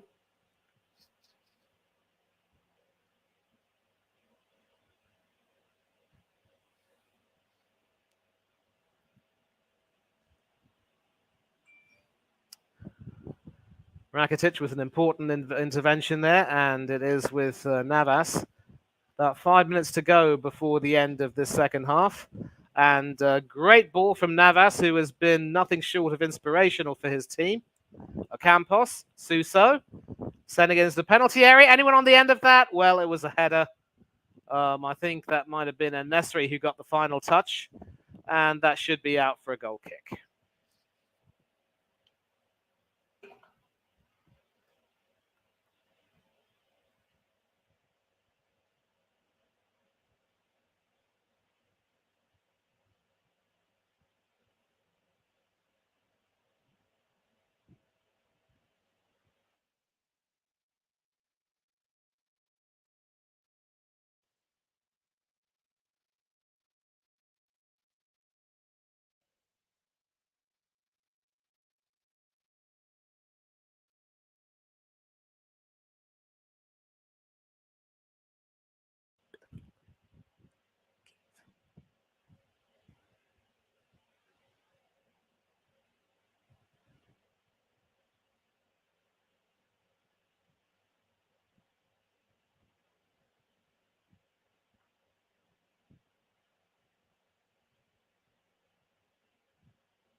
Back with Sevilla. Rakitic trying to send it forward down the left, but that should be easily intercepted.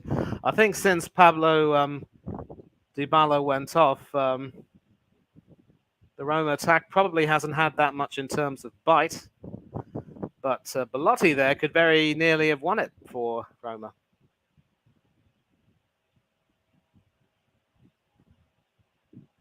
Navas. Ocampos. And I think the referee has seen, the linesman there has seen a handball from Ocampos and ruled in favour of Roma. Ocampos not really happy with that, but that is the decision and that is the way it is.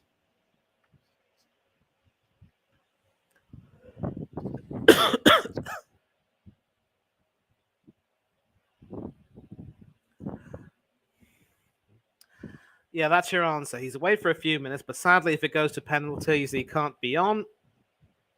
Hopefully get the likes of 20. Not too sure why God Save the King is playing. I mean, I can't hear it anyway because I don't want to, have the television playing and, run the risk of this watch-along being affected. And yep, get the likes of 20. Now, the big problem is I hope that he will be here to, handle the timer if it goes to extra time, because I'm not too sure I know how to do that. 2 minutes left, and obviously, again, it's a question of defending for both sides.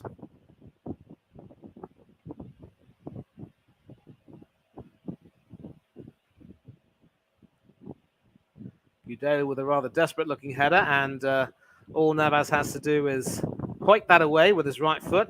And does Lamela get onto that? Yes, he does. And apparently Lamela has been penalised for either simulation or handball because the free kick has gone Roma's way. Brilliant win back there by Navas, I believe it was. A poor touch from Suso, but Roma still have the ball. Gudelu. Tell us. As in, tell us something we might not know. Rakitic. Okay, I'm back. So yeah, be up Spencer, Moss, just fan. So yeah. Yeah, last minute. And spilled by Patricio, but no one on the end of that. But still there's a chance. And Fernando sends that wide. And you think that that could very well be the last piece of action for the second half. Some great work from Sevilla down the right. Great shot there. And the Portuguese number one spilling that. But fortunately, because he spilled it away from him, there was no Sevilla player on hand to pick it up and put it into the net. Fernando there with the shot that went wide. And you think that that should be that. 10 seconds to go before the end of stoppage time. We'll see if Anthony Taylor blows his whistle or allows an extra 30 or so seconds.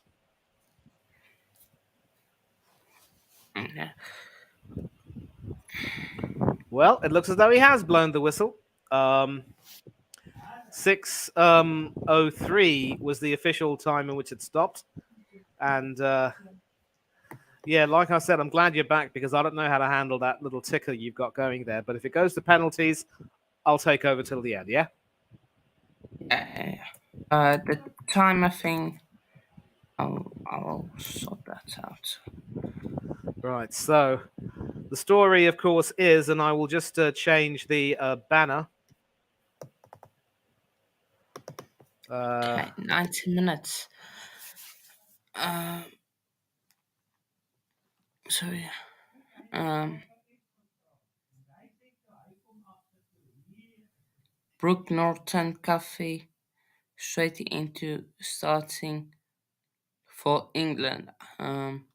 In our vote poll in. Okay, so we have, yeah. You mean So this is, Anthony? This is the update. Roma took the lead through Paulo Dybala, but Mancini with an own goal reasonably early in the second half. And the game has now gone to extra time. Mourinho now trying to... Marshall, while England playing. So yeah, last final we did, the championship final, went all the way to penalties. Could we see the same thing?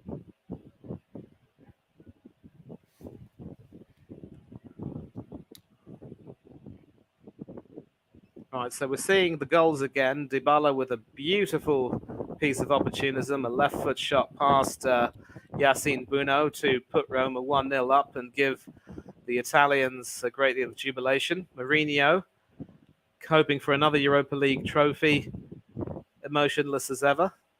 And a wonderful moment for the Argentinian who's had his share of injury problems.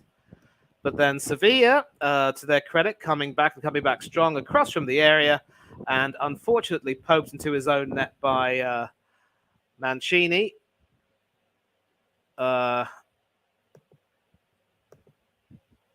Gianluca Mancini, that is. Starting ahead of Rick Karsdorp in the right centre-back position.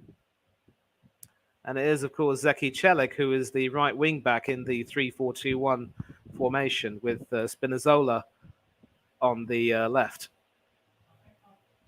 Yeah.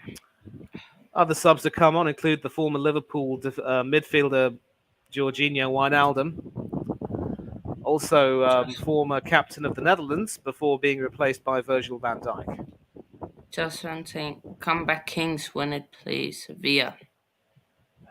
I want to look at the stats for Bet. 16 shots for Sevilla, 2 on target. 8 shots from Roma, 4 on target, possession 66%, 34% for Roma. I would agree the second half it's been mostly Sevilla.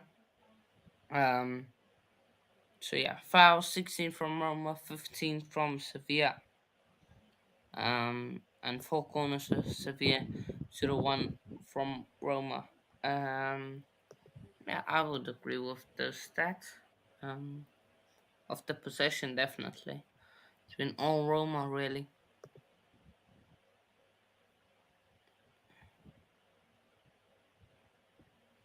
So yeah, Shunks. Yeah, and Zalewski has come on for Roma in place of Celik. He'll be on for extra time. I think could very well be that Roma might decide to go a little bit defensive and hope the game goes to penalties. It looks as though Sevilla are going to be kicking off this game. Navas is standing in the centre right now. Navas has had 10 crosses in this game, more than any other Sevilla player. In fact, the captains are in the centre, Navas and Pellegrini, deciding who is going to kick off. I believe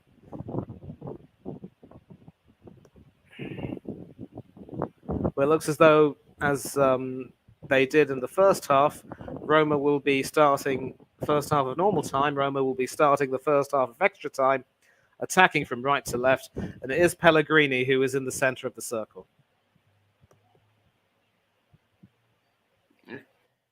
So let again just tell me when it starts. So I can click that thing. Just started and sent Roma sending it down the left. Campos heading it away, and it is with Spinazzola now. Ibanez. Smalling, the former Manchester United defender. And I believe that is Mancini who sends it forward, hoping to find Wijnaldum. It is Spinazzola who sends it into the penalty area, but that is headed away by Telles. And Lamela with some It's been a disappointing decent-looking career decent. for Wijnaldum. Since he's moved to PSG. Yeah, but as long as he's still being picked by Holland, I think that's one thing he can be happy with. But you're right. Since going to PSG, he hasn't really set the world alight. Yeah. Suso to Navas, the ageless Sevilla captain. Sending it forward to Suso. Suso does pass it back, but not to Navas. This time to Bade. Gudelier.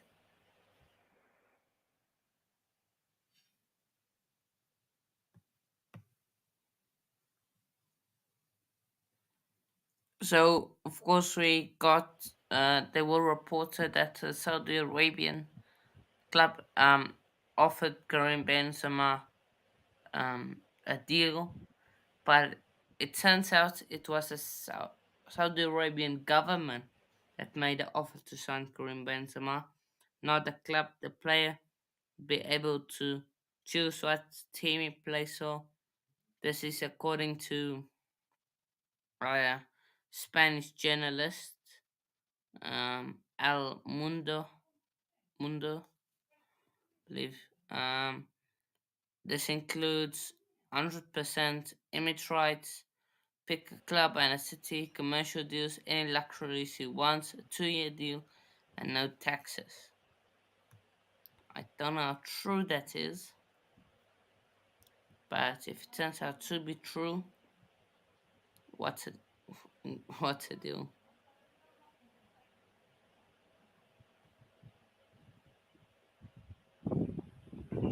So, yeah. At the moment, Sevilla now once again down the left. I think Rakitic has looked really good, but just committed a few too many fouls. And Telles trying to make something out of it, but that goes behind for a goal kick.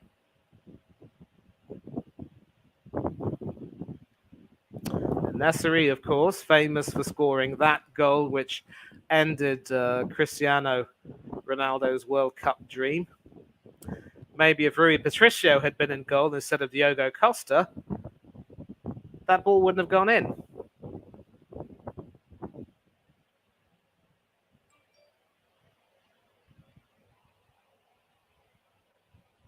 It has been confirmed that Joe Bellingham will be joining the Black Cats in Sunderland.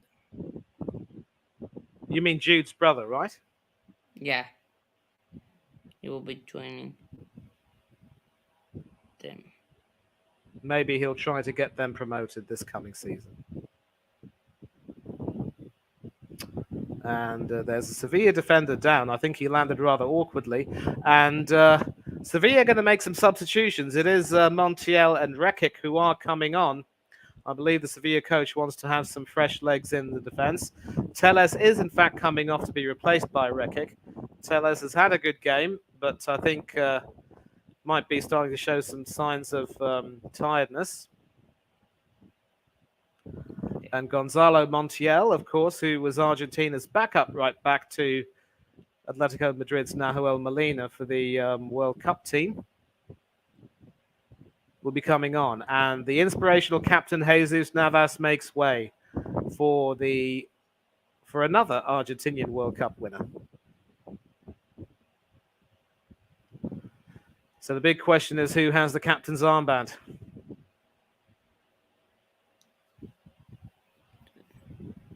Of course, we could see Alex Telles, Manchester United player, going home of a medal back to United.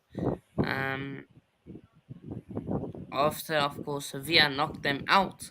He didn't play in that game, but yeah, still Yeah, be I think his. Ten Hag obviously should be willing to forgive Telles for that, but it is what it is. And it is Zalewski, the substitute, who's in the penalty area. Great work from the young Pole, but excellent defending from the Croatian veteran Rakitic. But it is Cristante for Roma with some great work there, and Roma still have the ball. They're going to look to try to pepper Bono's goal with shots. Back with Ibanez. And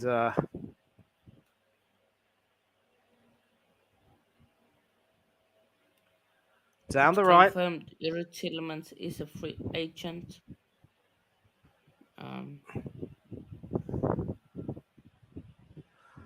Yeah. Yeah, Cristante there with an attempt, but Rakitic was a brilliant piece of defending that. And And Pablo looked to me as though Dybala, Rakitic did in fact have the last touch, so it is a Roma corner. Speaking of Roma, Dybala is the first Argentinian to score or a goal in a European final since Lionel Messi scored against Manchester United in Wow. 2011. And I kept saying that Dybala should be the long-term heir to Messi. What a talent that guy is. Just so unlucky with injuries.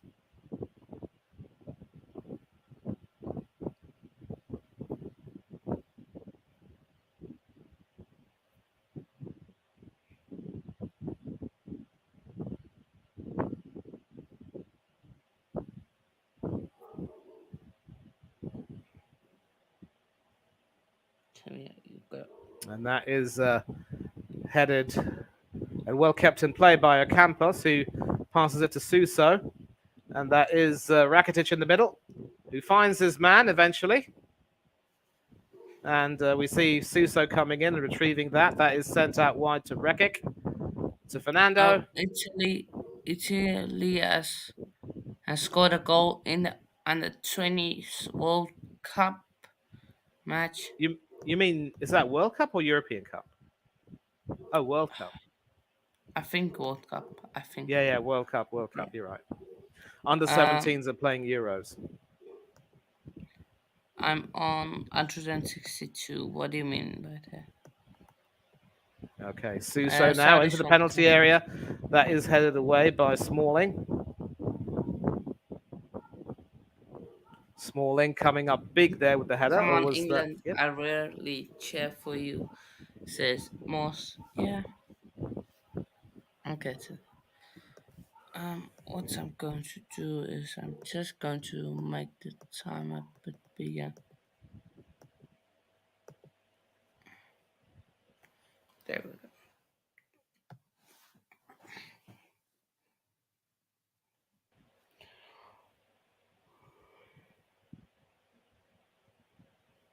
There are reports that Andrew Ayew could join the mighty town.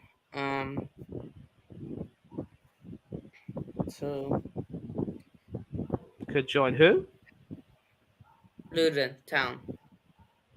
Ooh.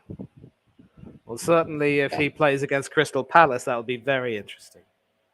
I don't think they need him, to be fair. And he's old. I think he's a bit too old. But he was at Forest, so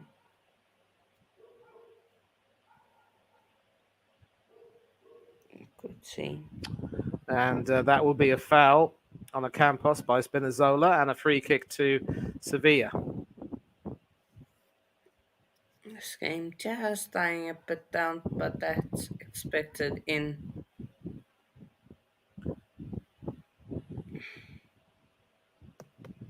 Moses. Yeah, I've been telling them Montiel. 20 And that episodes has haven't been kept in play this. by Campos, but Roma have it Okay. now with Most Spinazzola. if you want to Passing join, it you back can. to Just for Banez. discussion. Sending that further up the field. Headed back, but only towards Spinazzola, who will certainly have a role to play now in dictating play. Nemanja Matic. And that is Mancini who sends it forward. Went past Wijnaldum, otherwise he could have had a chance to shoot a goal. But Ocampos wins it back from Wijnaldum. And Fernando.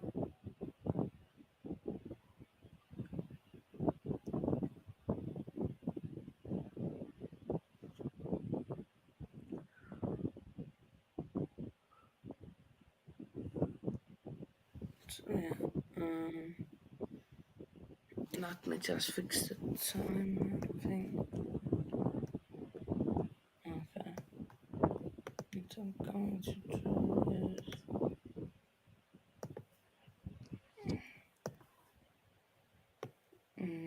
making it free. Oh, for Pete's sake. I have to change the banner as well.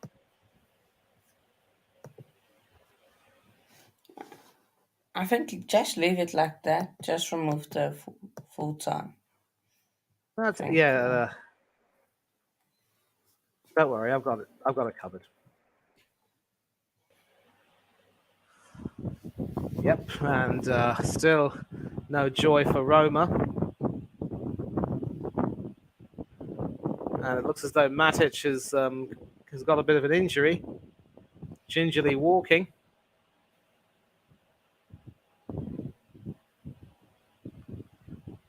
Probably shaking it off for the moment, and he's moved on.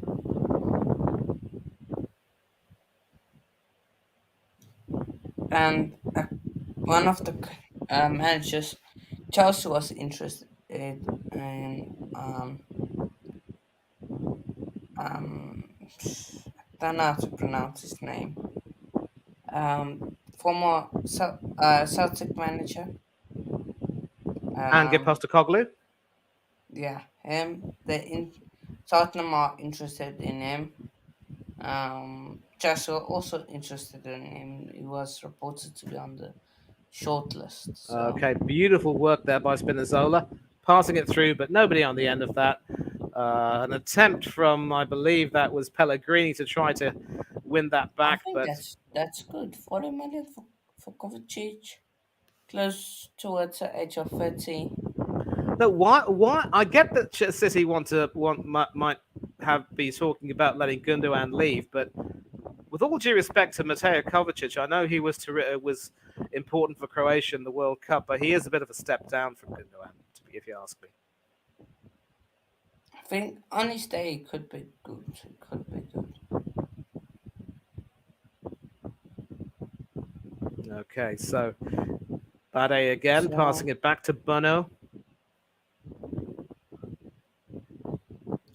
So Kovacic was actually born in Austria, but because of his parents, both got Croatian descent. That's why he chose Croatia as a nation. Just as Ibrahimovic was born to Bosnian parents in Sweden, but instead chose to represent Sweden. Almost like that case, except very different. And we are 1.5 minutes away from the end of first half extra time. You see a lot of nervousness, a lot of anxiety. Question of who has the bigger nerve. I'm pretty certain that both Sevilla and Roma have got some substitutions in mind for penalties, but we will see if it comes down to that. That is Bade who gets it to Montiel.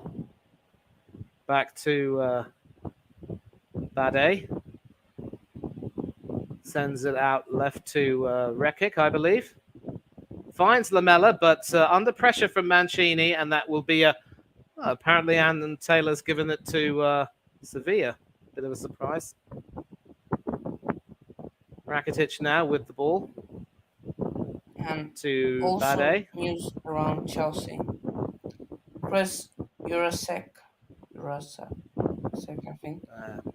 Club senior leader with more than 25 years of experience is the new CEO of Chelsea. Ooh, some shirt tugging there, and that should be penalised.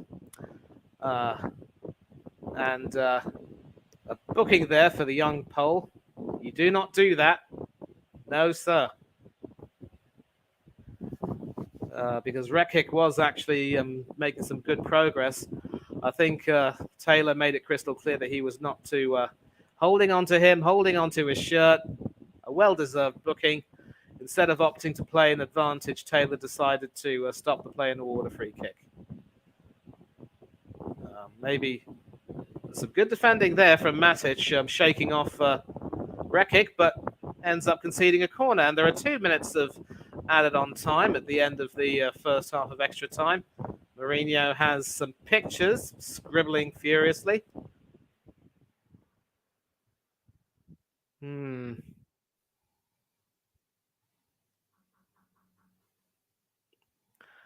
Rakitic now with the corner, right-footed in-swinger into the penalty area, but no one on the end of that, and that will pretty much take a 180 turn and go out for a goal kick. Just give me a couple of minutes, yeah? Not even a couple of minutes, 10 seconds. Oh.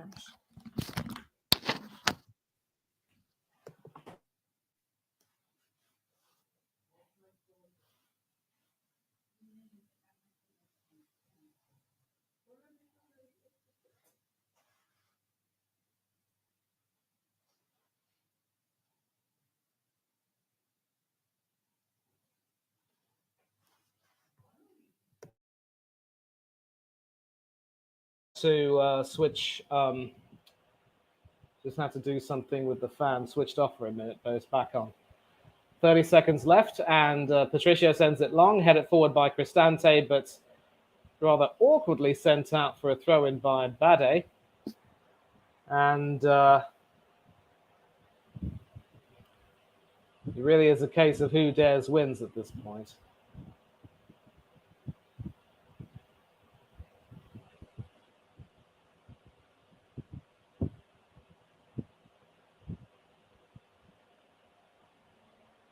Mazzola.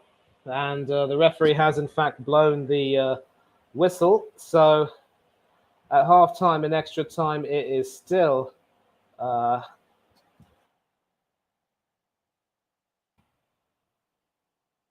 there's still Sevilla 1, Roma 1. And we will, of course, be starting the second half momentarily. And, of course, if it does go to penalties, we will have to say goodbye to Hanno, and I will take you to the end of the broadcast.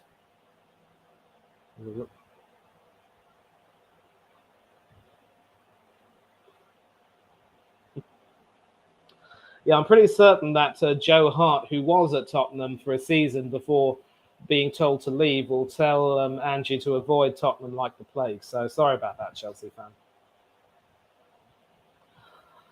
But again, another cagey half, chances few and far between. Neither goalkeeper really being forced to make a save.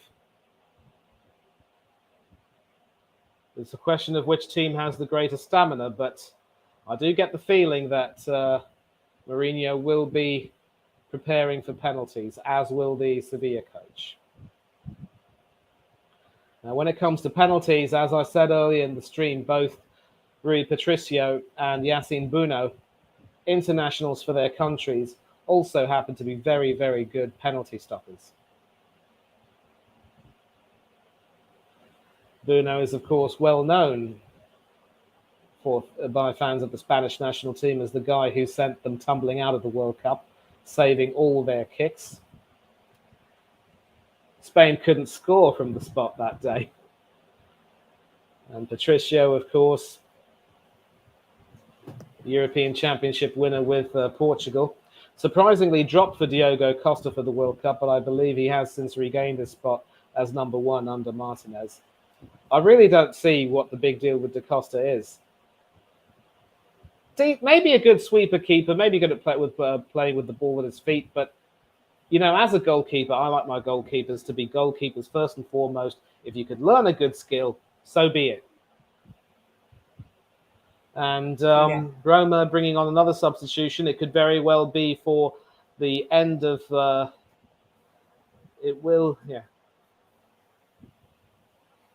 Stefan El Shaarawy, it is Stefan El Shaarawy who will be coming on for the captain Pellegrini.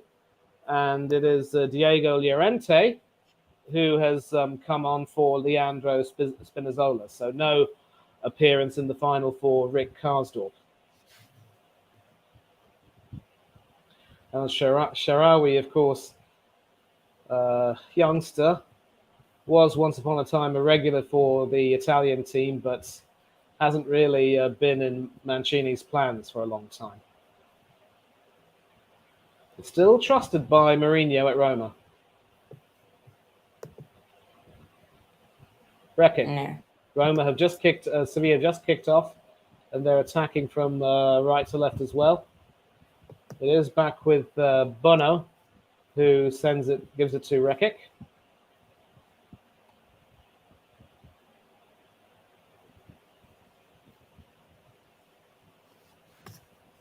And Zalewski hoiks that out for a throw. And I'll just change the banner here.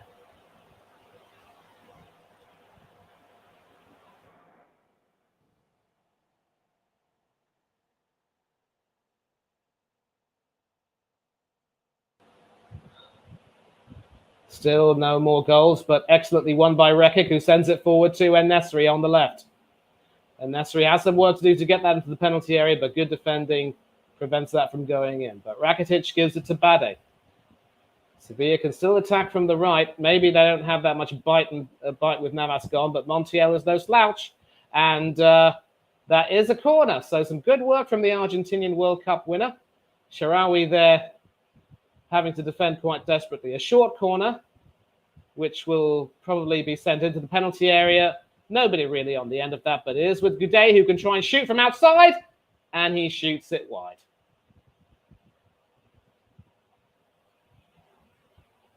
Yeah, clearly Goudet there showing why he's not a striker. That was never, ever going to trouble Patricio in goal. And probably might have gone off.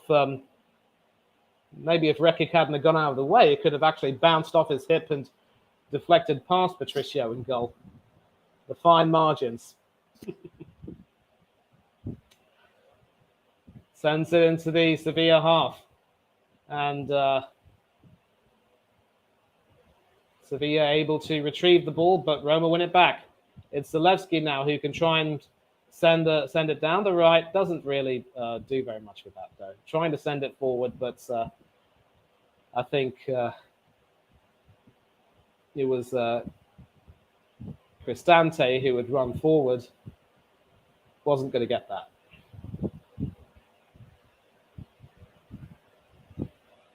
Bade. Goudet. Rekic.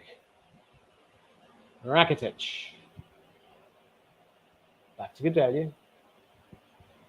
And a pass back to Bono. Sent forward, but Smalling heads that away. And do Sevilla win it back? Yes, they do. It's with Lamela now. Great commitment there from the Sevilla players. And he rides past one, but Well, at the moment, Ibanez is down on the ground screaming bloody murder, and the Sevilla manager is absolutely apoplectic, claiming that there was no foul.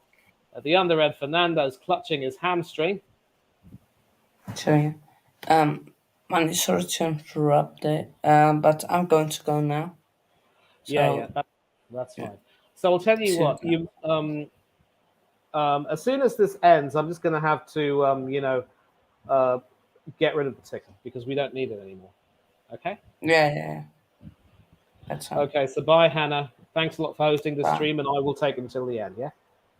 Yeah, thank you. Oh, looks to be a nasty collision there. Blood coming from Ibanez's lips. And I think if we take a look at 1, 2, 3, 4, 5, well, Roma do have one substitute left because they've only made 5 of 6 with the game having gone to extra time. So a booking there for the former Spurs player Lamela. It's under the impression that he had done some really good work, but it looks as though he might have elbowed Ibanez, and Taylor was quick to spot that and book the ex-Spurs player. And it is Mancini, the own goal scorer, who has the captain's armband with Pellegrini off. Flag still waving in the stadium. I'm pretty certain that Sevilla will have a great deal of support from the Moroccan contingent. Oh, for Pete's sake, that was disgusting. Filthy. It's almost as if he knew that Ibanez was coming in and just stuck it out there. You can't have any complaints about that, son. That was disgusting. You're lucky that you just got a booking for that. Sorry for sounding a little bit angry, but that is the way with me. I know that the Women's World Cup is the Under-20 World Cup is going on right now.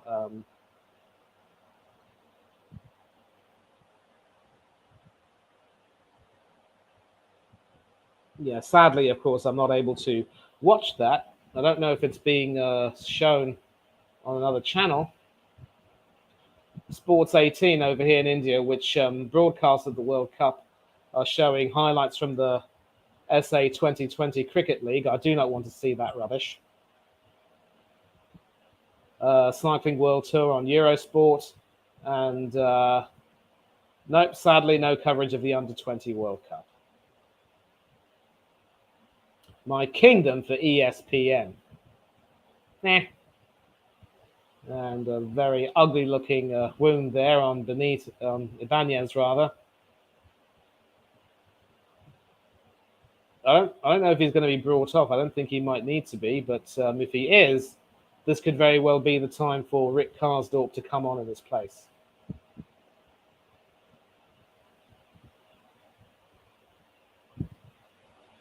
And this is, of course, going to take to add a lot to stoppage time, of which there could very well be plenty for the second half.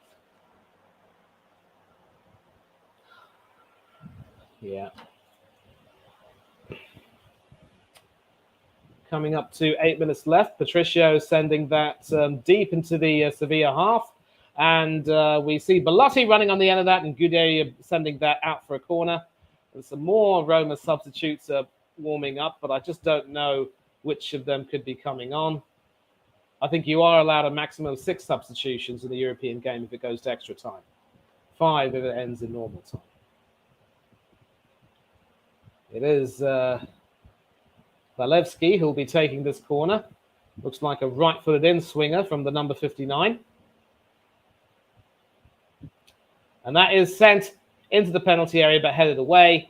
And Lamela is able to retrieve the ball, but a pretty casual bit of play there sees Roma get the ball back. And in any case, it's back with the goalkeeper, Patricio, who will look to send it as long as possible. Not as deep as this last kick. And an unlucky bounce there off Belotti, but you probably think that if he had had a better touch of that, he could have been through on goal. Gonzalo Montiel. Bade. Gudelia. Rekic. There's Lamela. And Rakitic has the captain's armband in place of Navas. Rakitic is, of course, the vice-captain. Smalling now will try to send it forward, but Gudelja heads that out for a throw-in. And I'm not too sure what Mourinho's trying to do over there.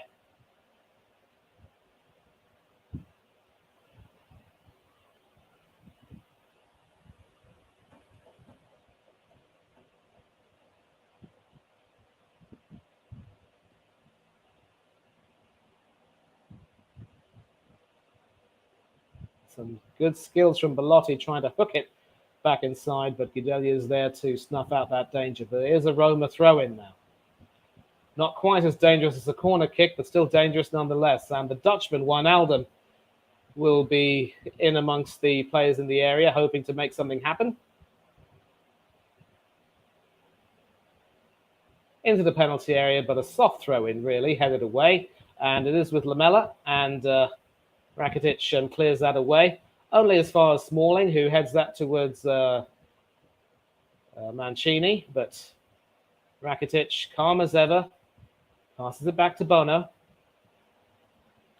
I wonder if Rakitic is still involved with Croatia. I'm not too sure. He might have retired.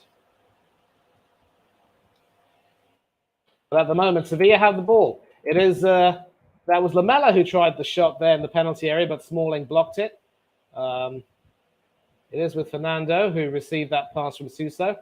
He sends it across now to Montiel, who can try and chip it into the penalty area. Smalling heads it away, and Sevilla still have the ball, so the danger is not quite yet over. And yes, Rakitic, in fact, is no longer playing with the Croatian national team.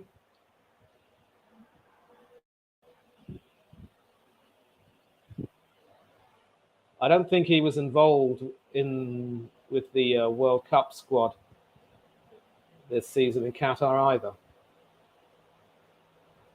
Yes, he had retired from international football with 106 caps and 15 goals not too long after Croatia's runner-up finish in the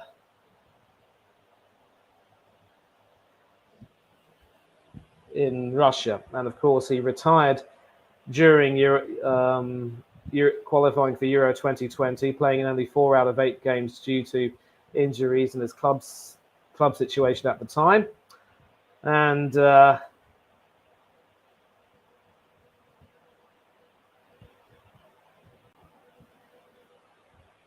the time, 4th most capped player after Dario Serna, Luka Modric, and Stipe Pletikosa.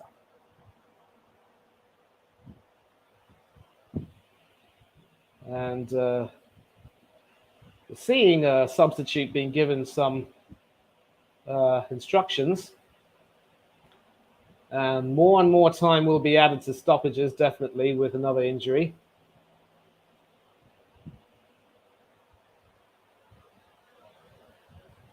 Two, three, four. Sevilla do have 2 substitutions left.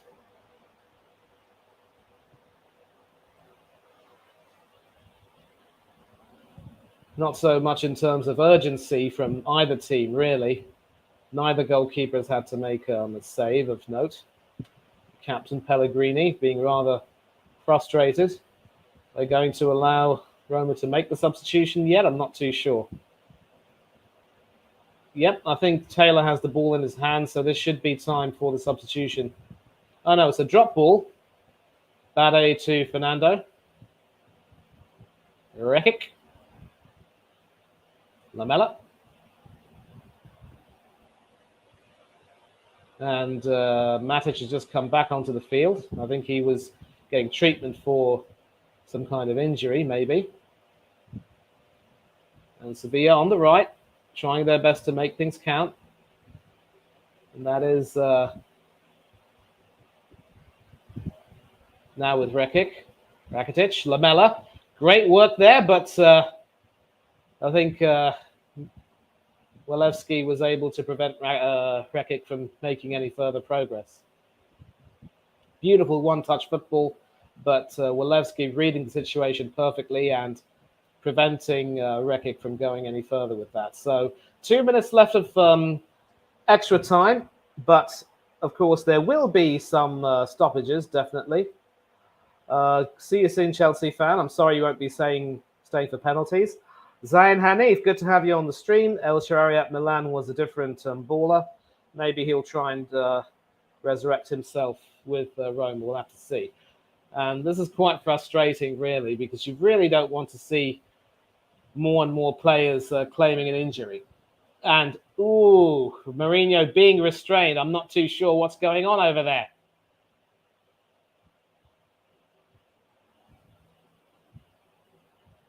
Well, this is disappointing, really. And this is another reason why I'm not too fond of Jose Mourinho as a manager. I mean, sure, he's won silverware, but his antics are absolutely disgraceful at the worst of times.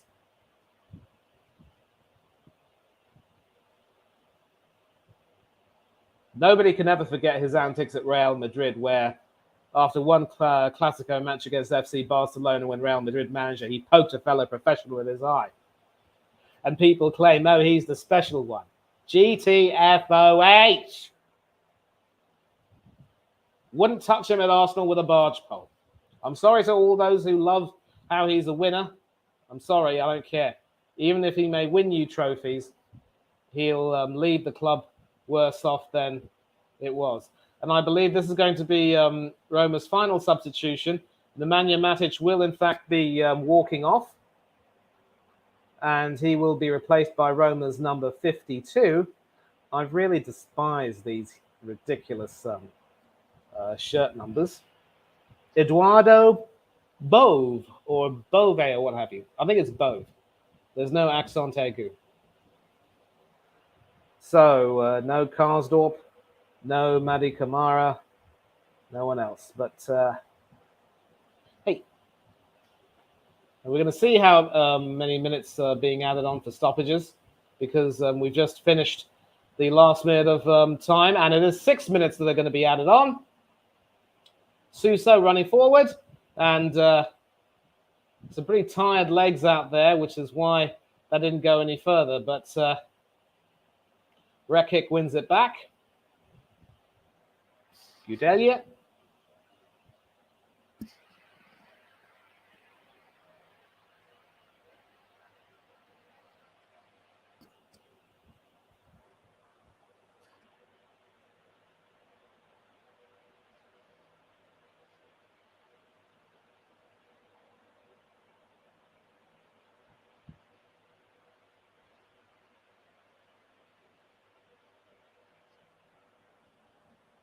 Well, a Sevilla throw-in. You probably understand that this might be one of the last throws of the dice. You're going to have to see what is made of this.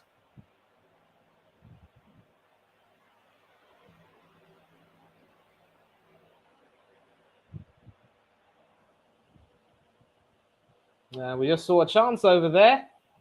What could have been. We're going to take a look at this right now. Some good football by Sevilla. Montiel at the heart of it. And some desperate defending. But once again, another beautiful chip into the area. And, well, really wasn't going to threaten Patricio. And not really so much of a header, to be honest.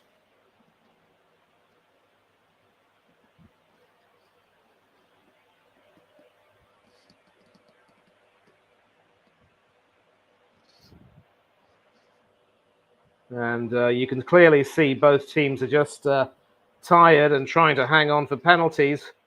But then one fatal mistake, which leads to a goal, will decide this match. Of course, I remember saying the same thing when Arsenal played Sporting Lisbon. That went to penalties. We all know what happened. You all know what happened. You all know my reaction. And a yellow card for one of the substitutes. You're done. That was Sevilla, I believe. And Roma have won a free kick. So, well into stoppage time. Almost 3 minutes played. Valetsky with this free kick. Into the penalty area, but headed away. Still not far enough, though. Cristante is there. And Ibanez is on the floor. I believe there are appeals for a penalty, but Taylor is not interested. And somehow Ocampos is able to win the ball, but nope, Taylor has awarded a free kick. And there are two players on the floor, Ibanez and Gudeli. Gudeli clutching his side. And a booking about to be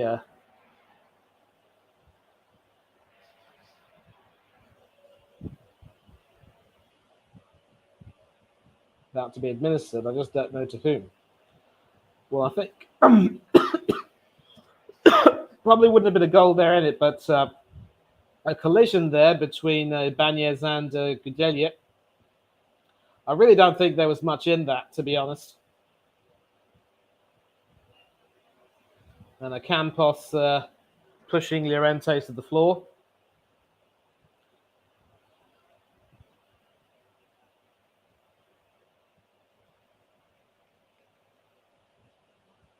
And the yellow card has been administered to Gonzalo Montiel. More and more time being eaten up with these stoppages, as you'd expect, in a way.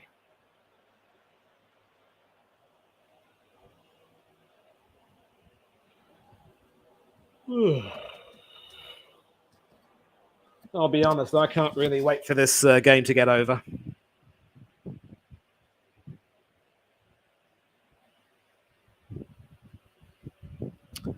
Gudeli is on the floor. And Sevilla do have a couple of substitutions left, so I would imagine the big reason why they're not eager to take him off is because he could very well be one of their penalty takers. But, if he's unable to even move effectively, then, there's no way that you can run the risk of keeping him on.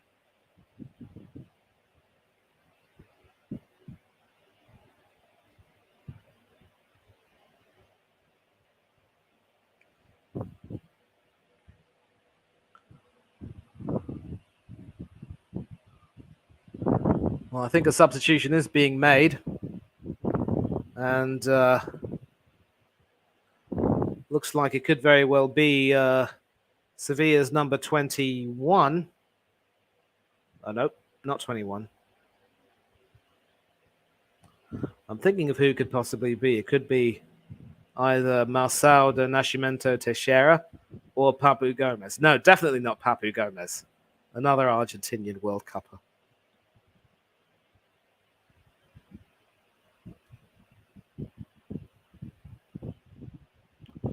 And clearly his left knee feels a bit tender. And the stoppages are eating literally into the time.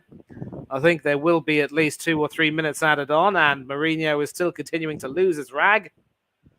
And it looks as though Gudeli might be forced off. Yeah, it's the right thing to do. And it is, in fact, the number 23, Marçal do Nascimento Teixeira.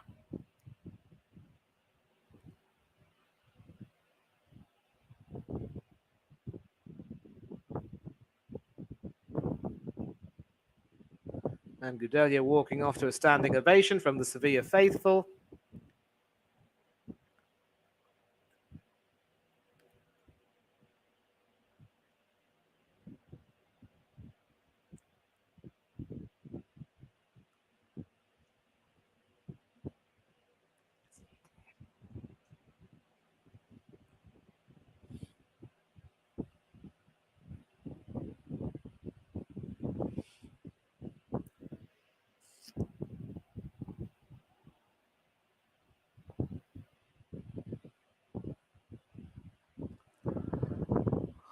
Substitution taking a bit of time there, but eventually Marçal comes on.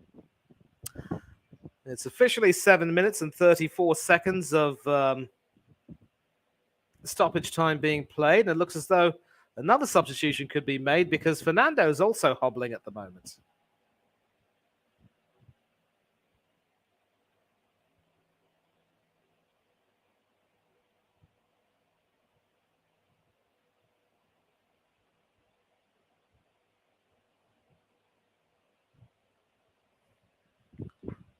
And it is, in fact, Jordan, who had, in fact, been booked earlier on, who gets to come on for the last few minutes. And it is a Roma free kick.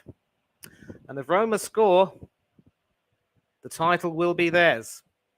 But Sevilla are not going to give up this title without a huge fight.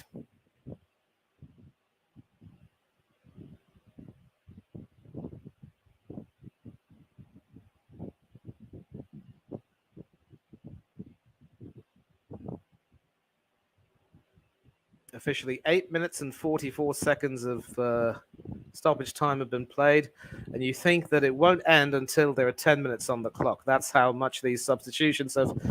Was punched away by Bruno, maybe not convincingly, but he had to do what he had to do. Ibanez sent tumbling, and that's going to be another free kick to Sevilla. And a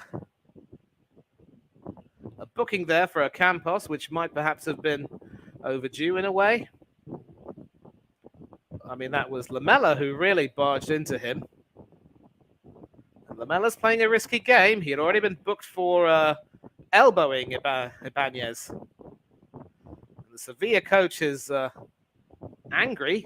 I'm not too sure why Ocampos was given the yellow card. Maybe because Ocampos said something Taylor didn't like. I'm not too sure. Well, Roma could end up winning this, snatching this at the death. And it wouldn't be unlike Jose Mourinho team to win it at the death in such controversial circumstances. I've always wondered why we say controversial, but controversy in the UK. That's a debate for another day. Walewski with the free kick outside the area from the right. Does he go for goal with a gap over there to Bruno's left, or does he get into the penalty area? Well, it's into the penalty area and headed away, but for a corner. Desperate Sevilla defending. Backs to the wall stuff from the Spaniards. And Walewski again, the young substitute, with a corner into the penalty area, headed back in by Smalling! Off the bar! You just cannot script this. Bono over there being caught out a little bit, but I'm sure he would have been relieved to see that go onto the bar. He was also quite fortunate for Morocco in that Spain game, because Spain actually did have a chance to snatch it at the death, but the ball, instead of going into the goal, ended up hitting the post and going away. And that set the stage for Yassine Bounou to produce his heroics. I just wonder, though, when it came to some of the penalties at the World Cup, I just think it wasn't so much down to, excellent goalkeeping as it was to pretty poor technique from some of those players. The Japanese, in particular, were absolutely abysmal. But the referee has, in fact, blown his whistle. And we're going to see this header from Chris Smalling, which could potentially have won it. Looping header. And Bono unable to get that, but saw that hit the top of the bar and go away. And boy, the Englishman was close to sensationally winning it, the former Manchester United defender. But confirmation, full time in extra time. It finishes Sevilla 1, Roma 1, and we will, in fact, be going into penalties.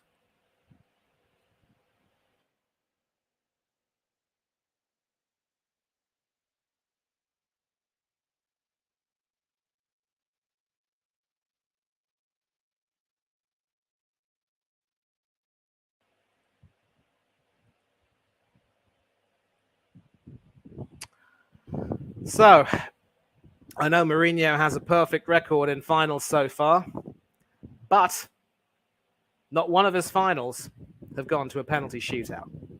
In European finals, that is.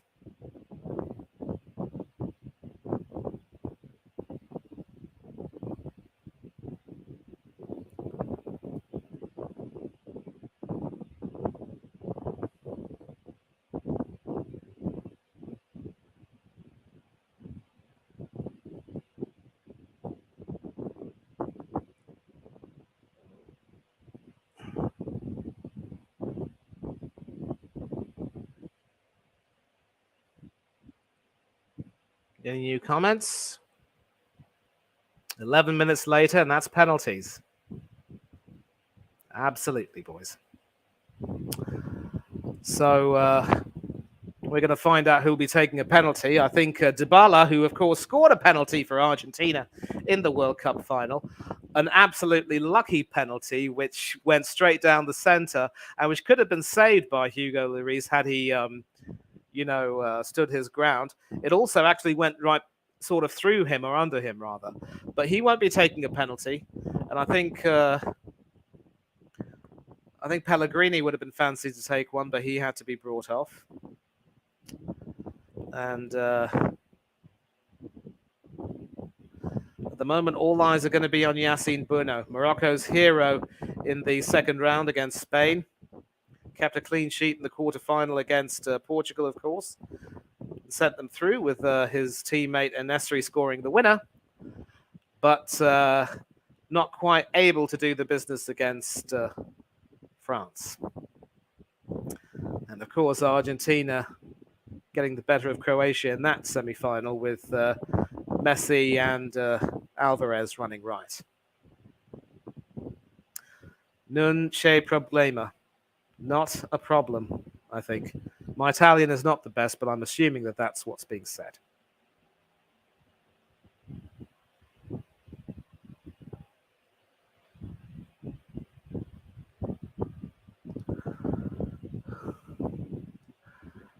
Rakitic will definitely be trusted to take a penalty.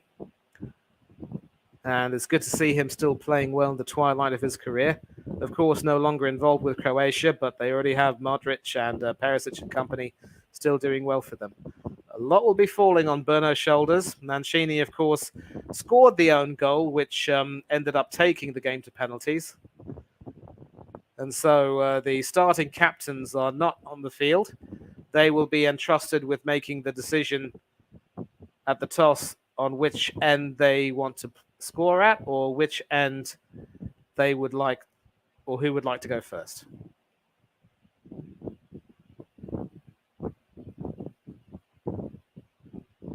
I think Taylor's made it crystal clear that, they're going to take it from the left end, which was, of course, the end where both goals in open play were scored.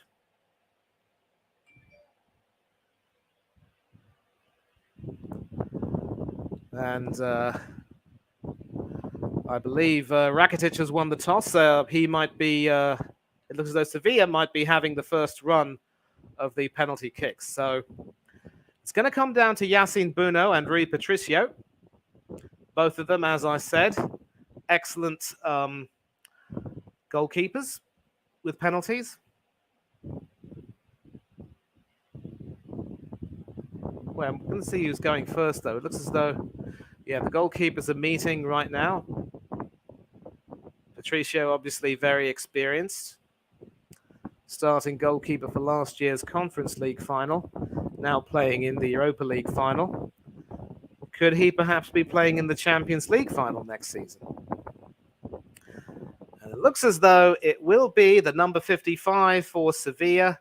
A huge pain in the backside at the best of times. Lucas Ocampos, who will be taking the first kick. So I am going to just edit it.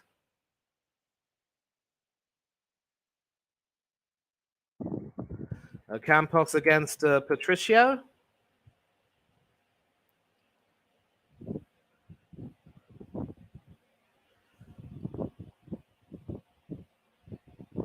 He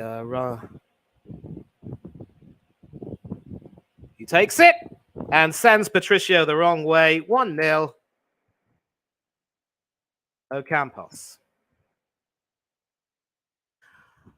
Sort of a stuttering run up there, but a very calm and composed penalty. Patricio was committed to diving to his left. Ocampos sent him the wrong way. Stroked it to the keeper's right. And it is Cristante who will now be taking this second penalty.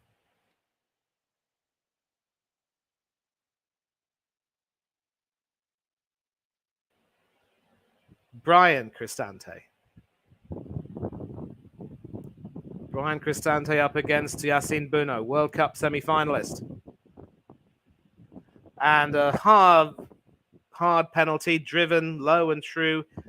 Bouno guessing the right way, but it was beyond him before he could even blink, really. And it is 1-1. So it is Lamela who could be taking this one. We're going to find out if he scores or misses. Obviously, he does have some skill, as seen by that Rabona I remember too well. Does he have enough to take this penalty? Yes, he does. He sends it right down into the bottom left corner. Again, this time Patricio going the right way, but stroked in very well. Had enough on it, and Patricio had no chance. And it looks as though it will be the captain Mancini who will be coming on to take it. He scored the own goal, which leveled things up. I'm sure he will not want to be a villain on the night. Captain with Pellegrini off the field. Bouno on his touchline. And saved by Bouno!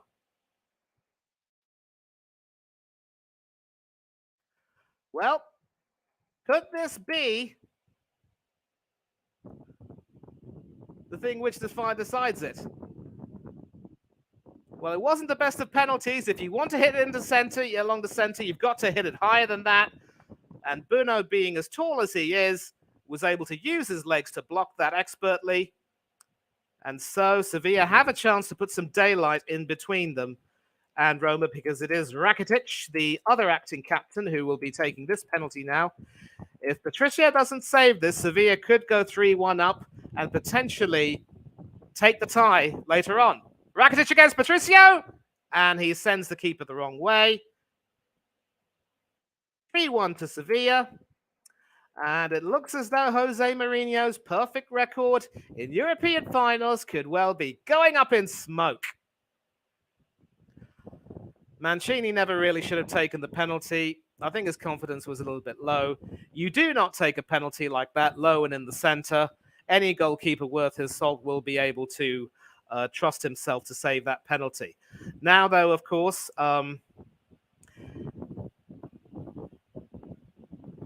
Ibanez here, he needs to score. Keep Roma in the hunt, at least for the time being. If he fails to score, Sevilla's next penalty will win it. And it's off the post! Well, this time around, Bouno did not have to really lift a finger, but we are going to find out if he did, in fact, deflect it onto the post. Nope, it was past his right hand before he could even blink, but... oh, boy. Not quite off the post. It actually, went on to Bouno's hand and off the post. But this next penalty from Gonzalo Montiel, who in fact scored the winning penalty for Argentina against France in the World Cup final. If he scores this penalty, Sevilla win. Off the post! And the drama continues in Budapest. Or was that saved?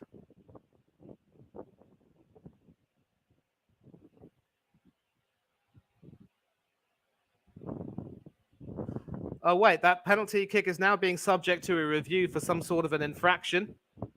It looks as though it might have to be retaken.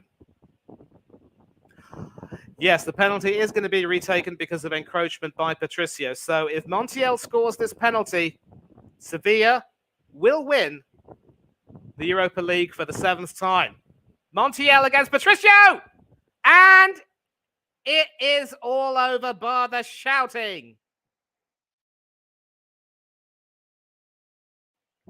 Some poor penalties from Roma. Bruno once again the hero. And the result is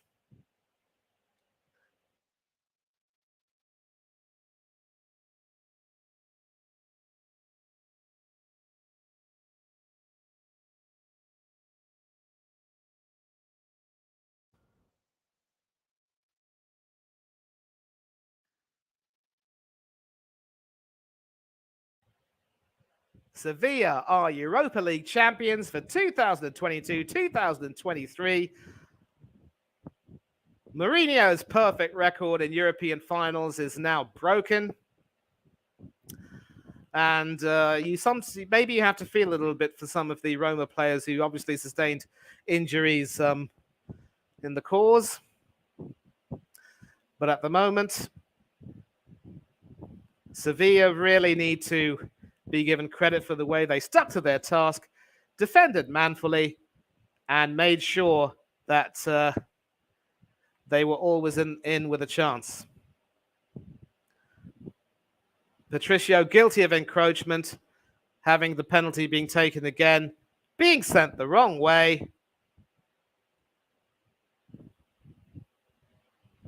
And that is a 7th Europa League title for Sevilla.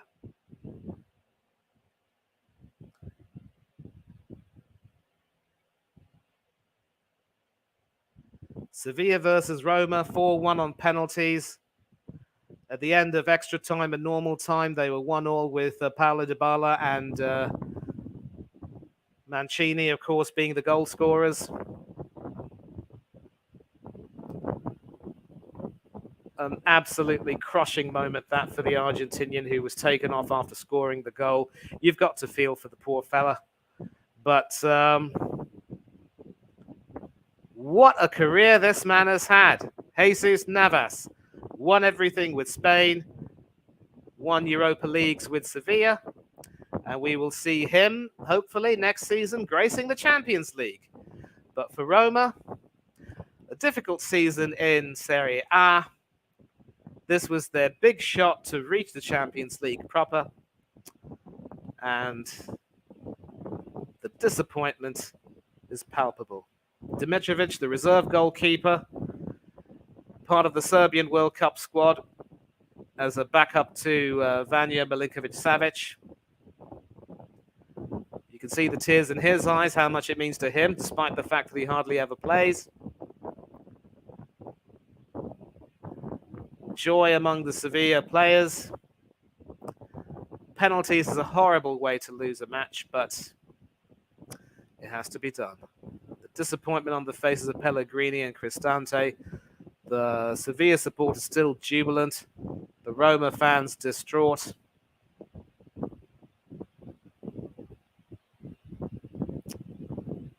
And so Europa League trophies for Spurs players Lamela and Gil. Gil is still, of course, contracted to Spurs on loan at Sevilla and will be going back to North London with a medal. And so the name is being engraved as we speak.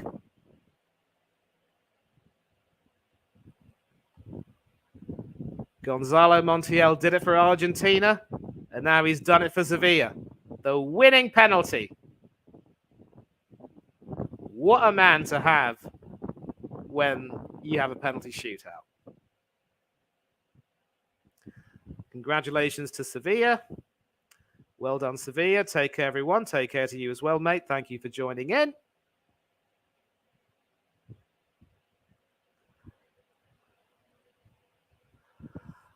And of course, this is the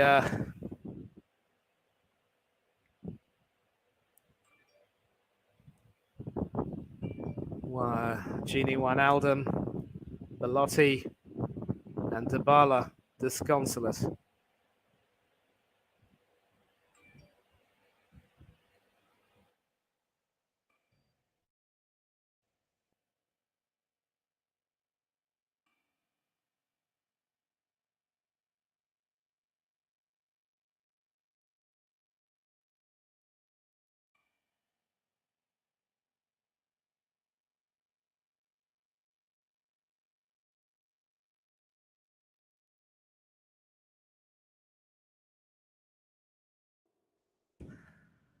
The celebrations are continuing. Papu Gomez, of course, didn't get to play, but still a part of the squad.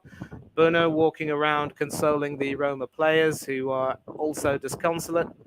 A penny for Jose Mourinho's thoughts, hoping to possibly secure promotion to the Champions League by this way. And there would have been noises made about winning the Conference League one season, Europa League the next, and potentially the Champions League after that. Sevilla said, nope, we're the kings of this tournament. You do not take our crown away from us. Yassine Bouno wins his second Europa League title with Sevilla. And as for the Roma players, it's a case of what might have been. You've got to feel for Paulo Dybala, a World Cup winner in his own right, certainly a wonderful talent. Struggled with a great deal of injuries, but came back today in fine style. Had to be taken off possibly as a precaution, but you could tell that when he went off, Roma's attack probably lacked a little bit of the bite that it needed. But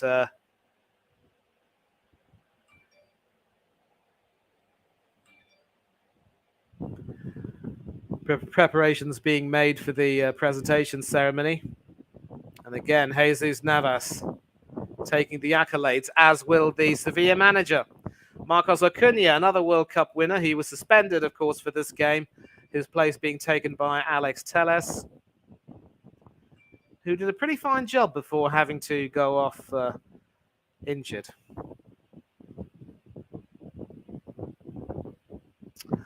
And we're obviously going to take a look at the what this means for... Yep. Jose Luis Mendilibar never won a major tournament before, and the 62-year-old's only European experience before he was appointed in March was the Intertoto Cup. Sevilla, of course, a team which have had their share of managerial unrest in recent years. Dybala still in tears and receiving hugs and acclaim from many players. He's still got some time on his side, and I think the world has not seen the last of him. More than enough time on his side. How Acuna would have loved to have played tonight, but still joining in the celebration, still very much a part of that team. And you can see the White Army in full voice.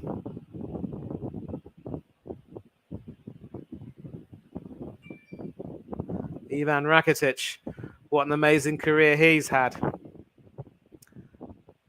Another piece of silverware with Sevilla. Another chapter in his career. Not so much a chapter, but certainly another brilliant footnote. Disappointment evident on Wijnaldum and Smalling's faces. Even the players who didn't get to play will be feeling the loss as much as anyone.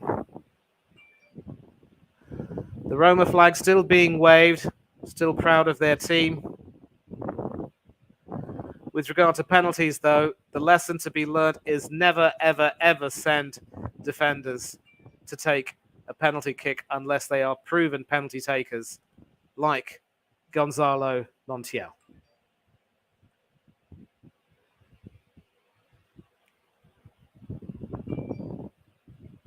And so as it stands, Sevilla will definitely be joining the other clubs in the Champions League.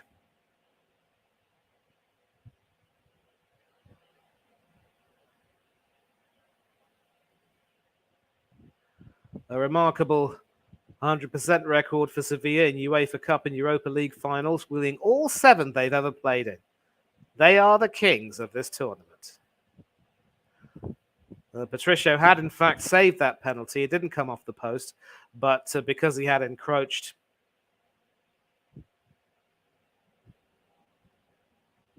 it had to be retaken.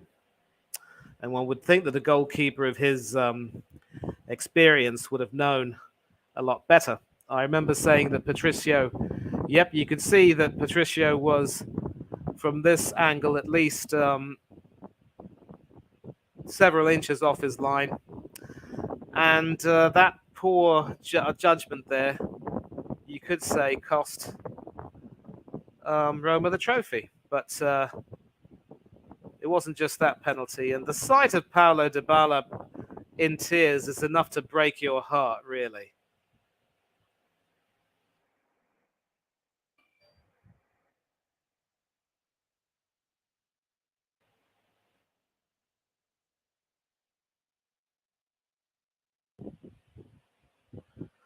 And of course, Rick Karsdorp didn't get to play. Still feeling the disappointment.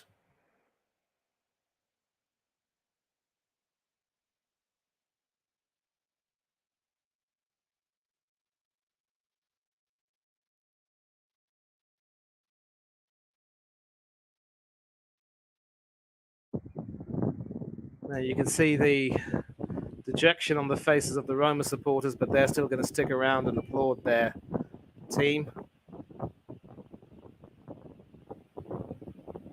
Fernando, of course, a youth player, international for Brazil, who never got selected to play for the Seleção, enjoying his time in Spain.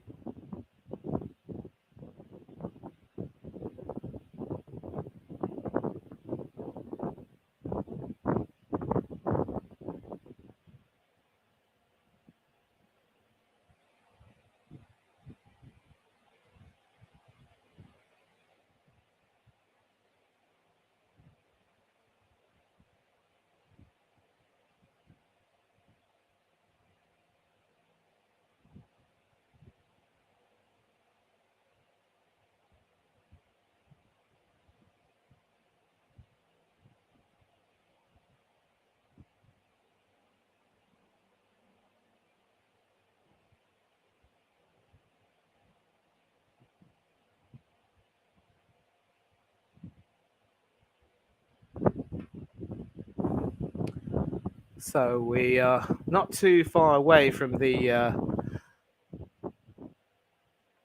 presentation ceremony.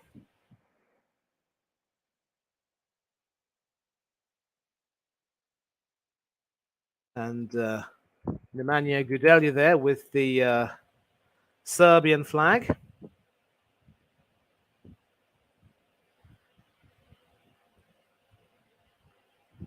His younger brother, Dragiša Gudelja, plays for Cordoba in the Spanish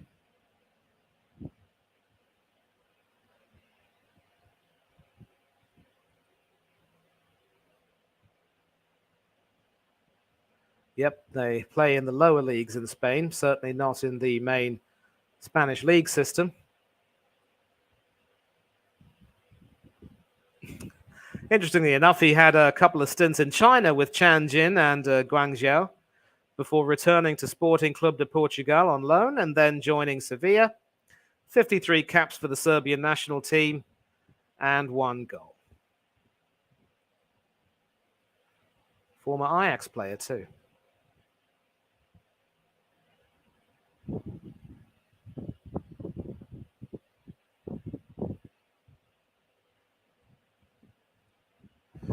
Nadi lo quiere como nosotros. I'm not too sure who Nadi is, but the love and support for him is evident. And Mourinho now speaking to his players, who obviously must be absolutely gutted, but certainly keeping things calm and composed. And obviously he will feel the disappointment of losing a first ever European final. But, you know what they say, streaks are meant to be broken. Maybe one day we'll see Sevilla lose the Europa League final. I'm not too sure.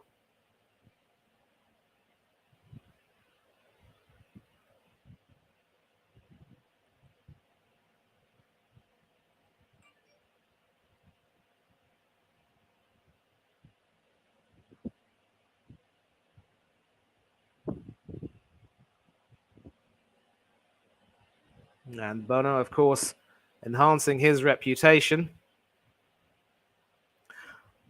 Eric Lamela speaking to BT Sports saying, "This is amazing. I can't ask for more. The feeling is unbelievable and we're going to enjoy it, as they definitely should." Not an easy game to play. Difficult to find the space, but at the end, there can only be one winner.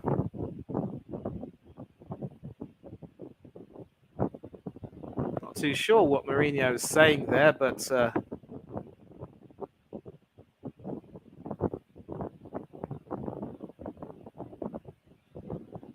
I'm not too sure what he can possibly say to his players in the situation.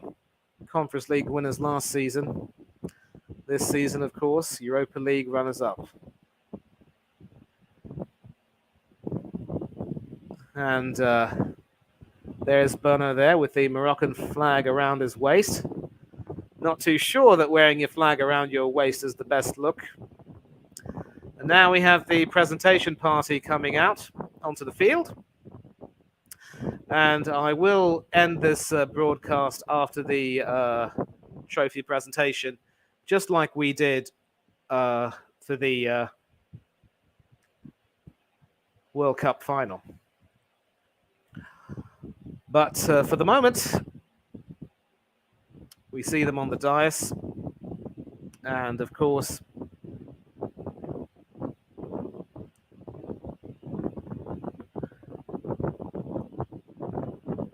teams are getting ready.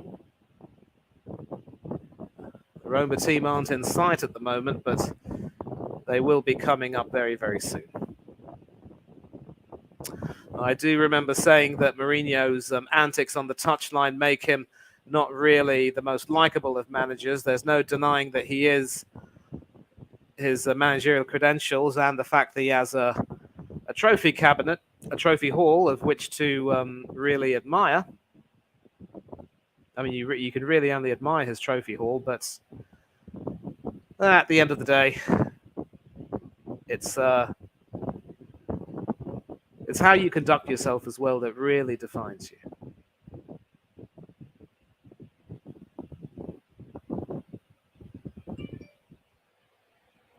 I've got my Instagram chats going off at the moment, and it's really amazing how this particular Europa League match has sort of unfolded. A nice moment there between Croatian Rakitic and Serbian Dimitrovic. Nothing like club football to bring together players you wouldn't otherwise share a meal with.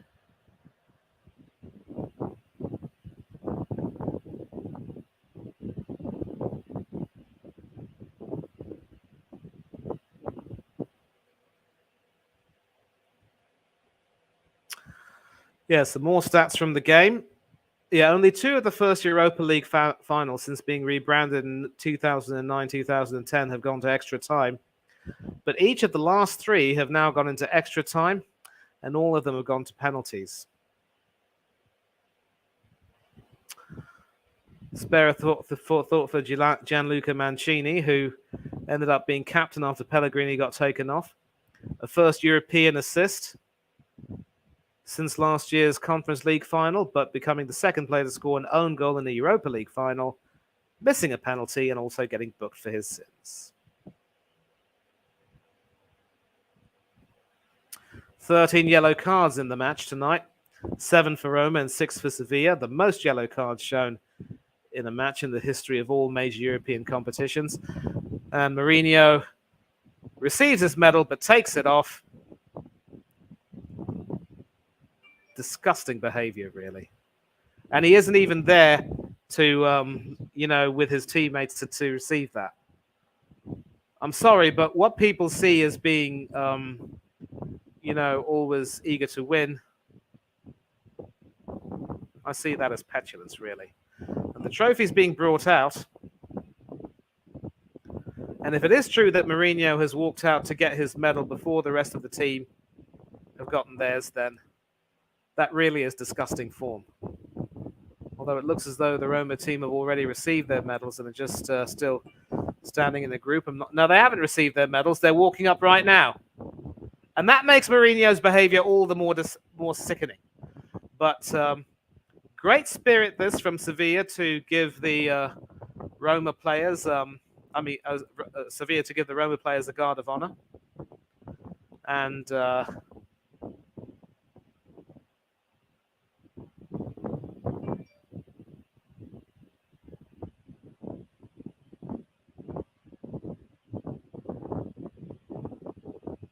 we're just about to see the Roma players receive their medals.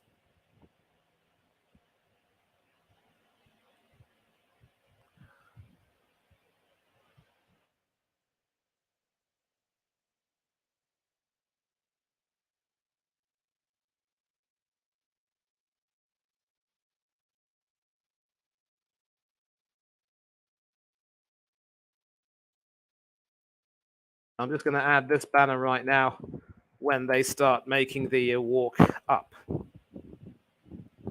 So there's some delays going on right here. I'm sure the officials, including Taylor and Oliver, will get to receive their medals as well.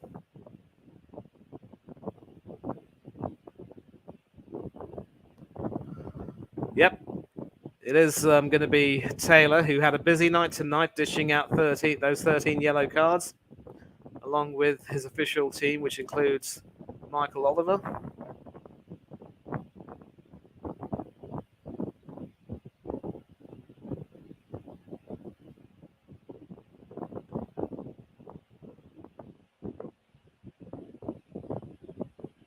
There are the officials.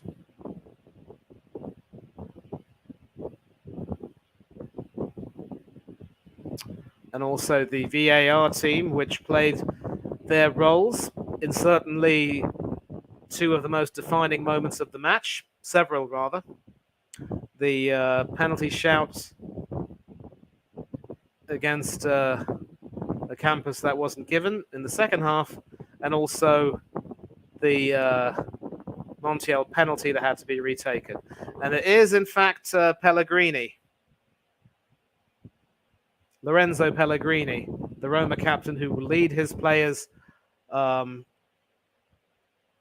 collect their medals. Confirmation that Roma are the runners-up in the 2022-23 UEFA Europa League. And no mention of Jose Mourinho, who received his medal and took it off his neck and walked off. A disgusting display there from that manager. Patricio, the goalkeeper, looking exceptionally glum. Rick Karsdorp also taking his medal off his neck, didn't even get to play. And you sense that this could be the end of his time at Roma, perhaps. Stefan El Shaarawy.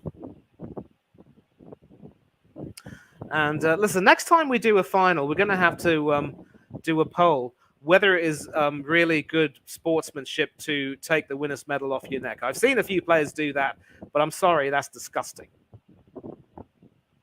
You do not disrespect a medal like that. Llorente, who came on. Chris Smalling, who could potentially have won it in extra time. Spinazzola, who played his part in that game. And Zalewski, the young teenager who came on and had an impact. Gini Wijnaldum, another substitute. Belotti, who also could have won it. And Paulo Dybala, who's at least calmed down enough to receive his medal, receiving an embrace from the UEFA official.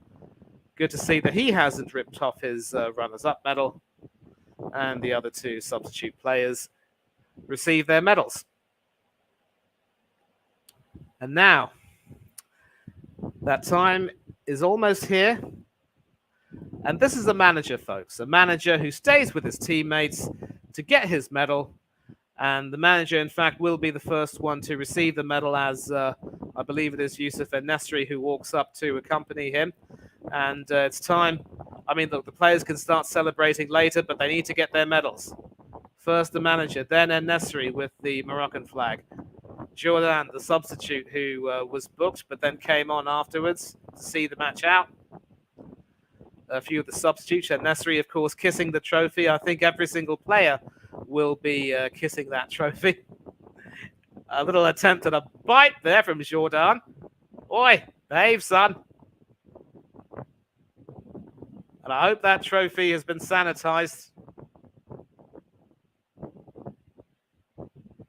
Thankfully, no kissing there.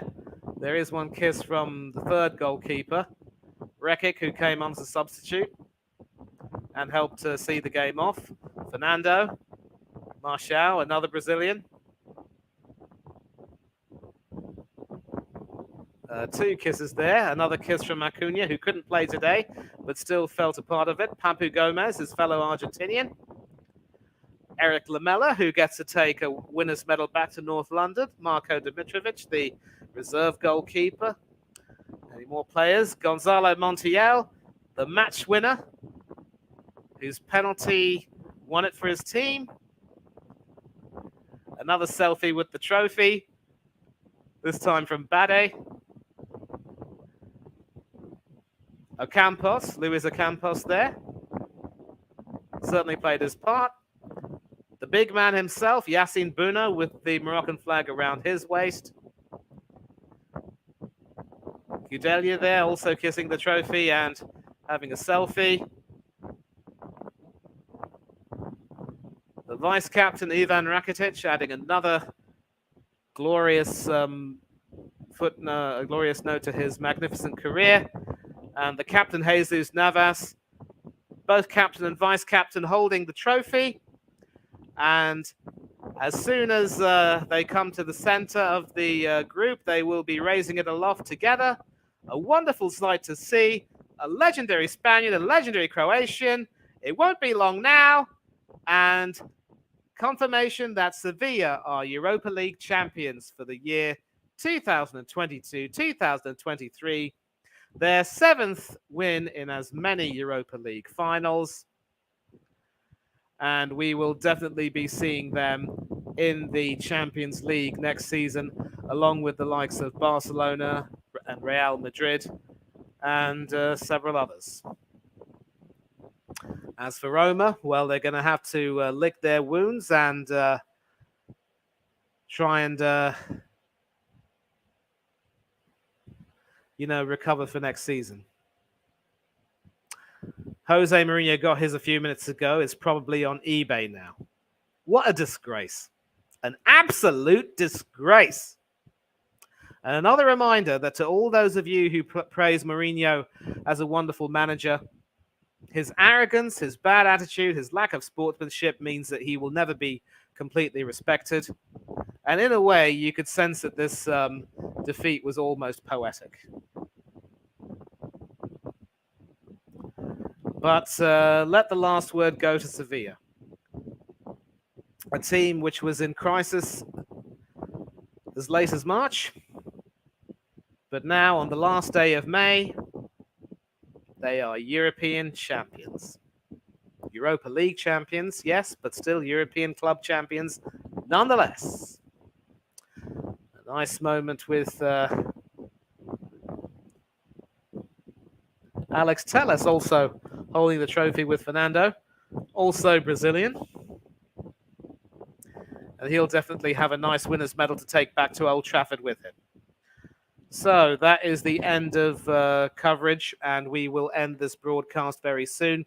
We've gone on for about 3 hours and 45 minutes, so I want to thank all of you for, joining in. Final confirmation that Sevilla are the Europa League winners for 2022-2023. We've had a very long stream, and to everyone who's contributed in the chat, the likes of Chelsea fan, the VAR box, Blue Terrier, Spencer Stewart, Villa TV, who was also on the stream with us, Bhargav, who came in, and of course Chris Mossing from Across the Pond Sports Talk. Not really much in terms of other people coming in. Oh yeah, a huge mention to Flix FC. Sorry I didn't see you earlier, but thank you for joining in, and I hope you enjoyed this stream. Also, big up to Zain Hanif, who had his thing to say, and big up as well to the panelists who came in. Villa TV was here, and also his mates Jamie and Joe, who are fans of Leicester and Chelsea, respectively. And it was a big stream, and I'm really glad that I was able to, be a part of it and take you through to the end. But boy, this was a marathon, and I'm really glad that I had a full meal before doing this. So, yeah. And so all attention will be turned to the FA Cup final coming up this weekend between Manchester United and Manchester City. Manchester derby for the FA Cup final surely cannot be missed. I will certainly hope to see that, and I think there will be a watch along for this. If there is, you could expect to see me being a part of it if possible. But we will take a look at that. Next week, of course, on this day will be the Conference League final between West Ham United and Fiorentina. David Moyes expected to leave Manchester United, perhaps, but hoping to sign off with a European trophy, which could also be a farewell for Declan Rice. And, of course, the following Saturday will be the Champions League final between Manchester City and Inter Milan. Inter Milan hoping to come out and spoil Manchester City's treble dream, as will Manchester United in the FA Cup final. Once again, this has been another stream by the Coach's Corner. Thank you all very much indeed for joining in. I will hope to see you once again in another stream sometime soon. Big up to all of you once again who are subscribing and showing your support for the channel any best way you can. Take care of yourselves. Have yourselves a good night, good morning, good afternoon, good evening, wherever you are in the world. And for now, though, it's time for me to bid you adieu until we meet again. Cheers, everyone.